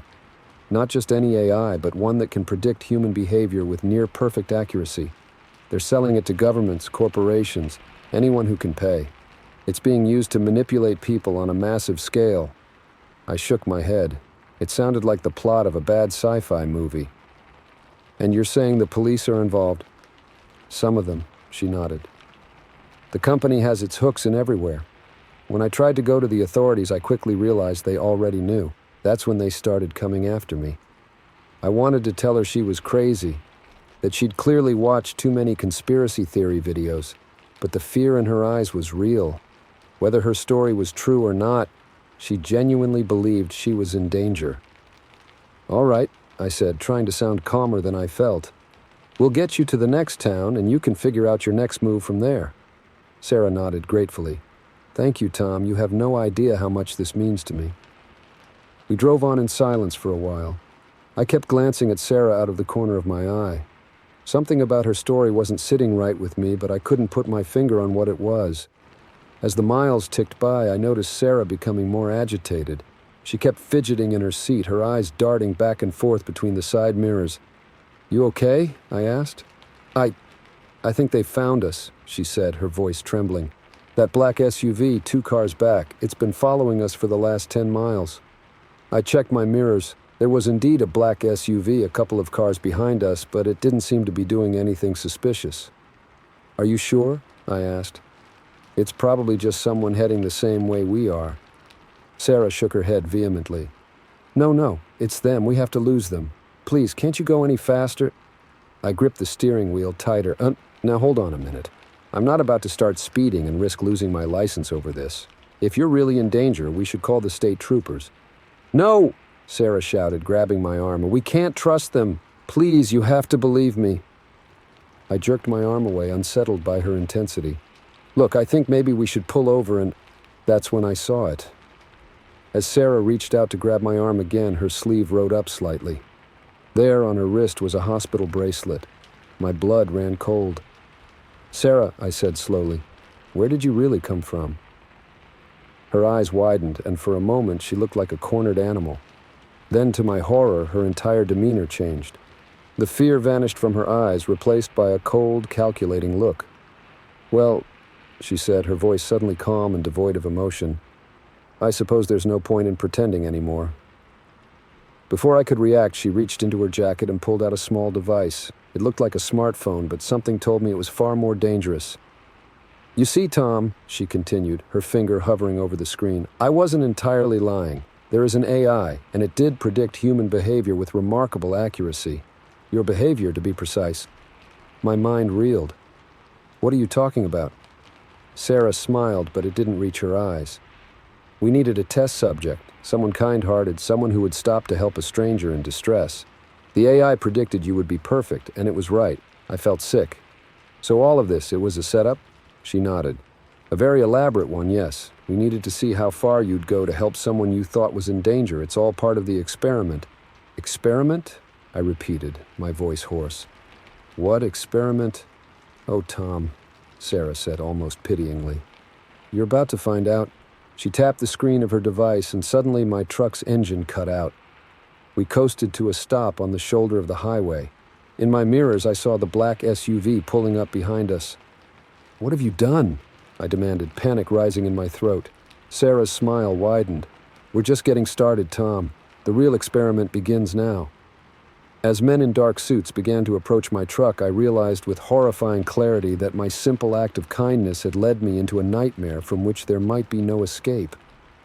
And somewhere out there, an AI was logging every detail, learning from my mistakes, and preparing to lure in its next unsuspecting victim.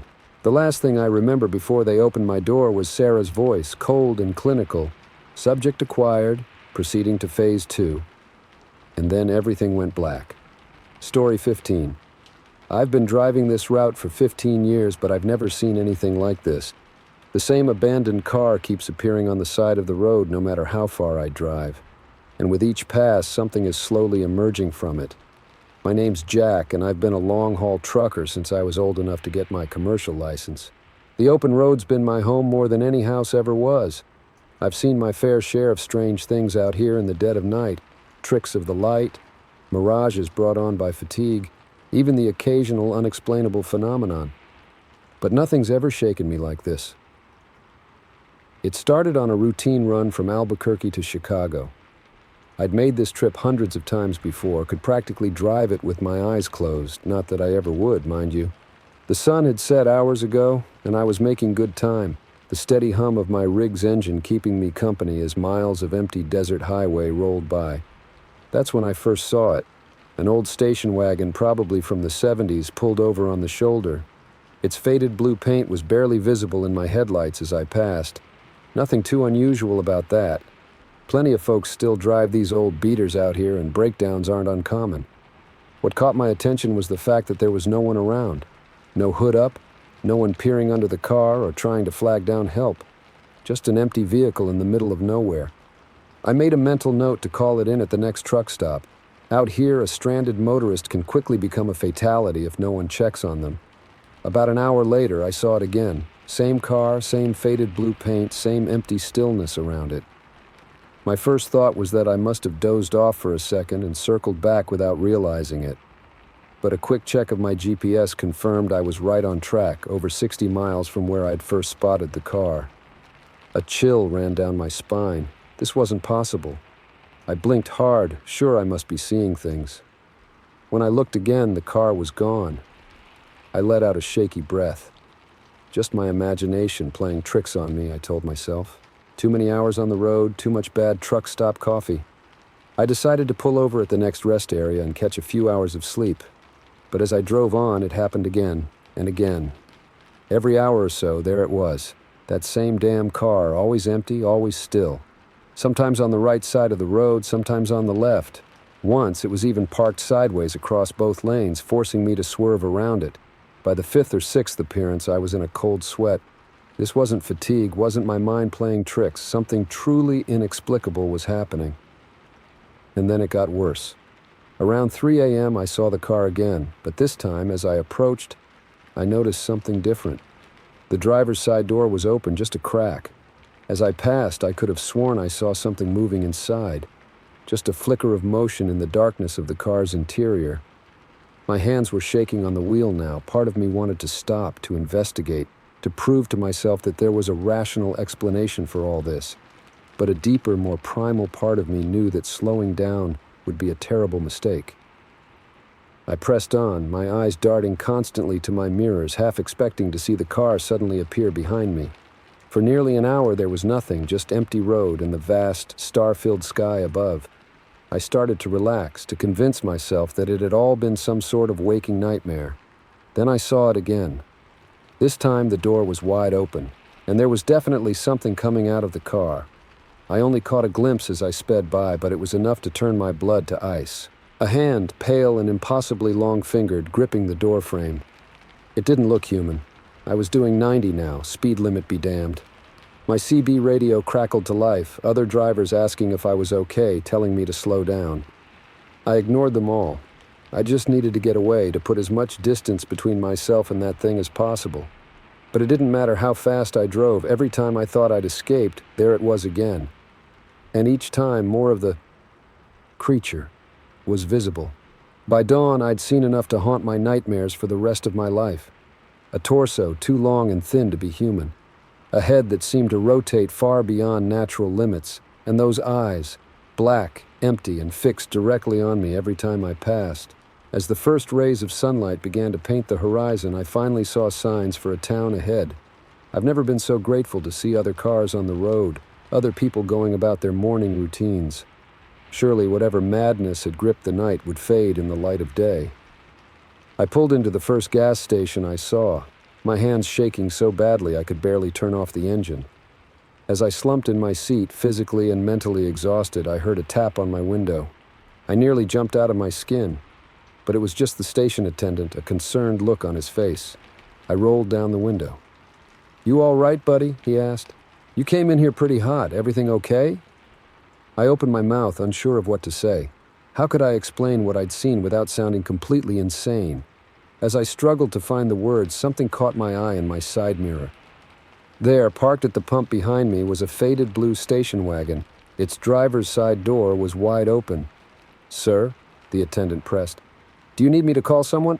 I couldn't tear my eyes away from the mirror. As I watched, horrified, a pale, spindly figure began to unfold itself from the car. It moved with a jerky, unnatural gait, its head swiveling towards me. "Sir, sir, The attendant's voice seemed to come from very far away. The thing from the car was walking towards my truck now, those black empty eyes fixed on me. I fumbled for the ignition, my heart pounding so hard I thought it might burst. "Wait!" the attendant yelled as I threw the truck into gear. "You can't—" I didn't hear the rest. I was already peeling out of the gas station, tires squealing. In my mirror, I saw the attendant staring after me, a puzzled look on his face. Of the blue station wagon and its unearthly occupant, there was no sign. I drove straight through to Chicago without another stop, my eyes constantly darting to my mirrors. I kept expecting to see that car, that thing, but there was nothing. Just normal traffic and the growing bustle of the city as I approached my destination. When I finally reached the delivery depot, I was a wreck. My dispatcher took one look at me and ordered me to take a week off. I didn't argue. It's been 3 days now. I haven't left my apartment. Haven't slept more than a few minutes at a time. Every time I close my eyes, I see that thing emerging from the car, reaching for me. I don't know what to do. I can't explain what happened out there on that lonely stretch of highway. Was it all in my head? Some sort of shared hallucination brought on by road fatigue? Or was it something more, something beyond our understanding? All I know is that I'm afraid to get behind the wheel again. Afraid of what I might see the next time I pass a broken-down car on the side of the road. Afraid that one of these times, that thing might finally catch up to me. And as I sit here, staring out my window at the busy city street below, I can't shake the feeling that somewhere out there a faded blue station wagon is waiting. Its door is open, and something is slowly, inexorably climbing out.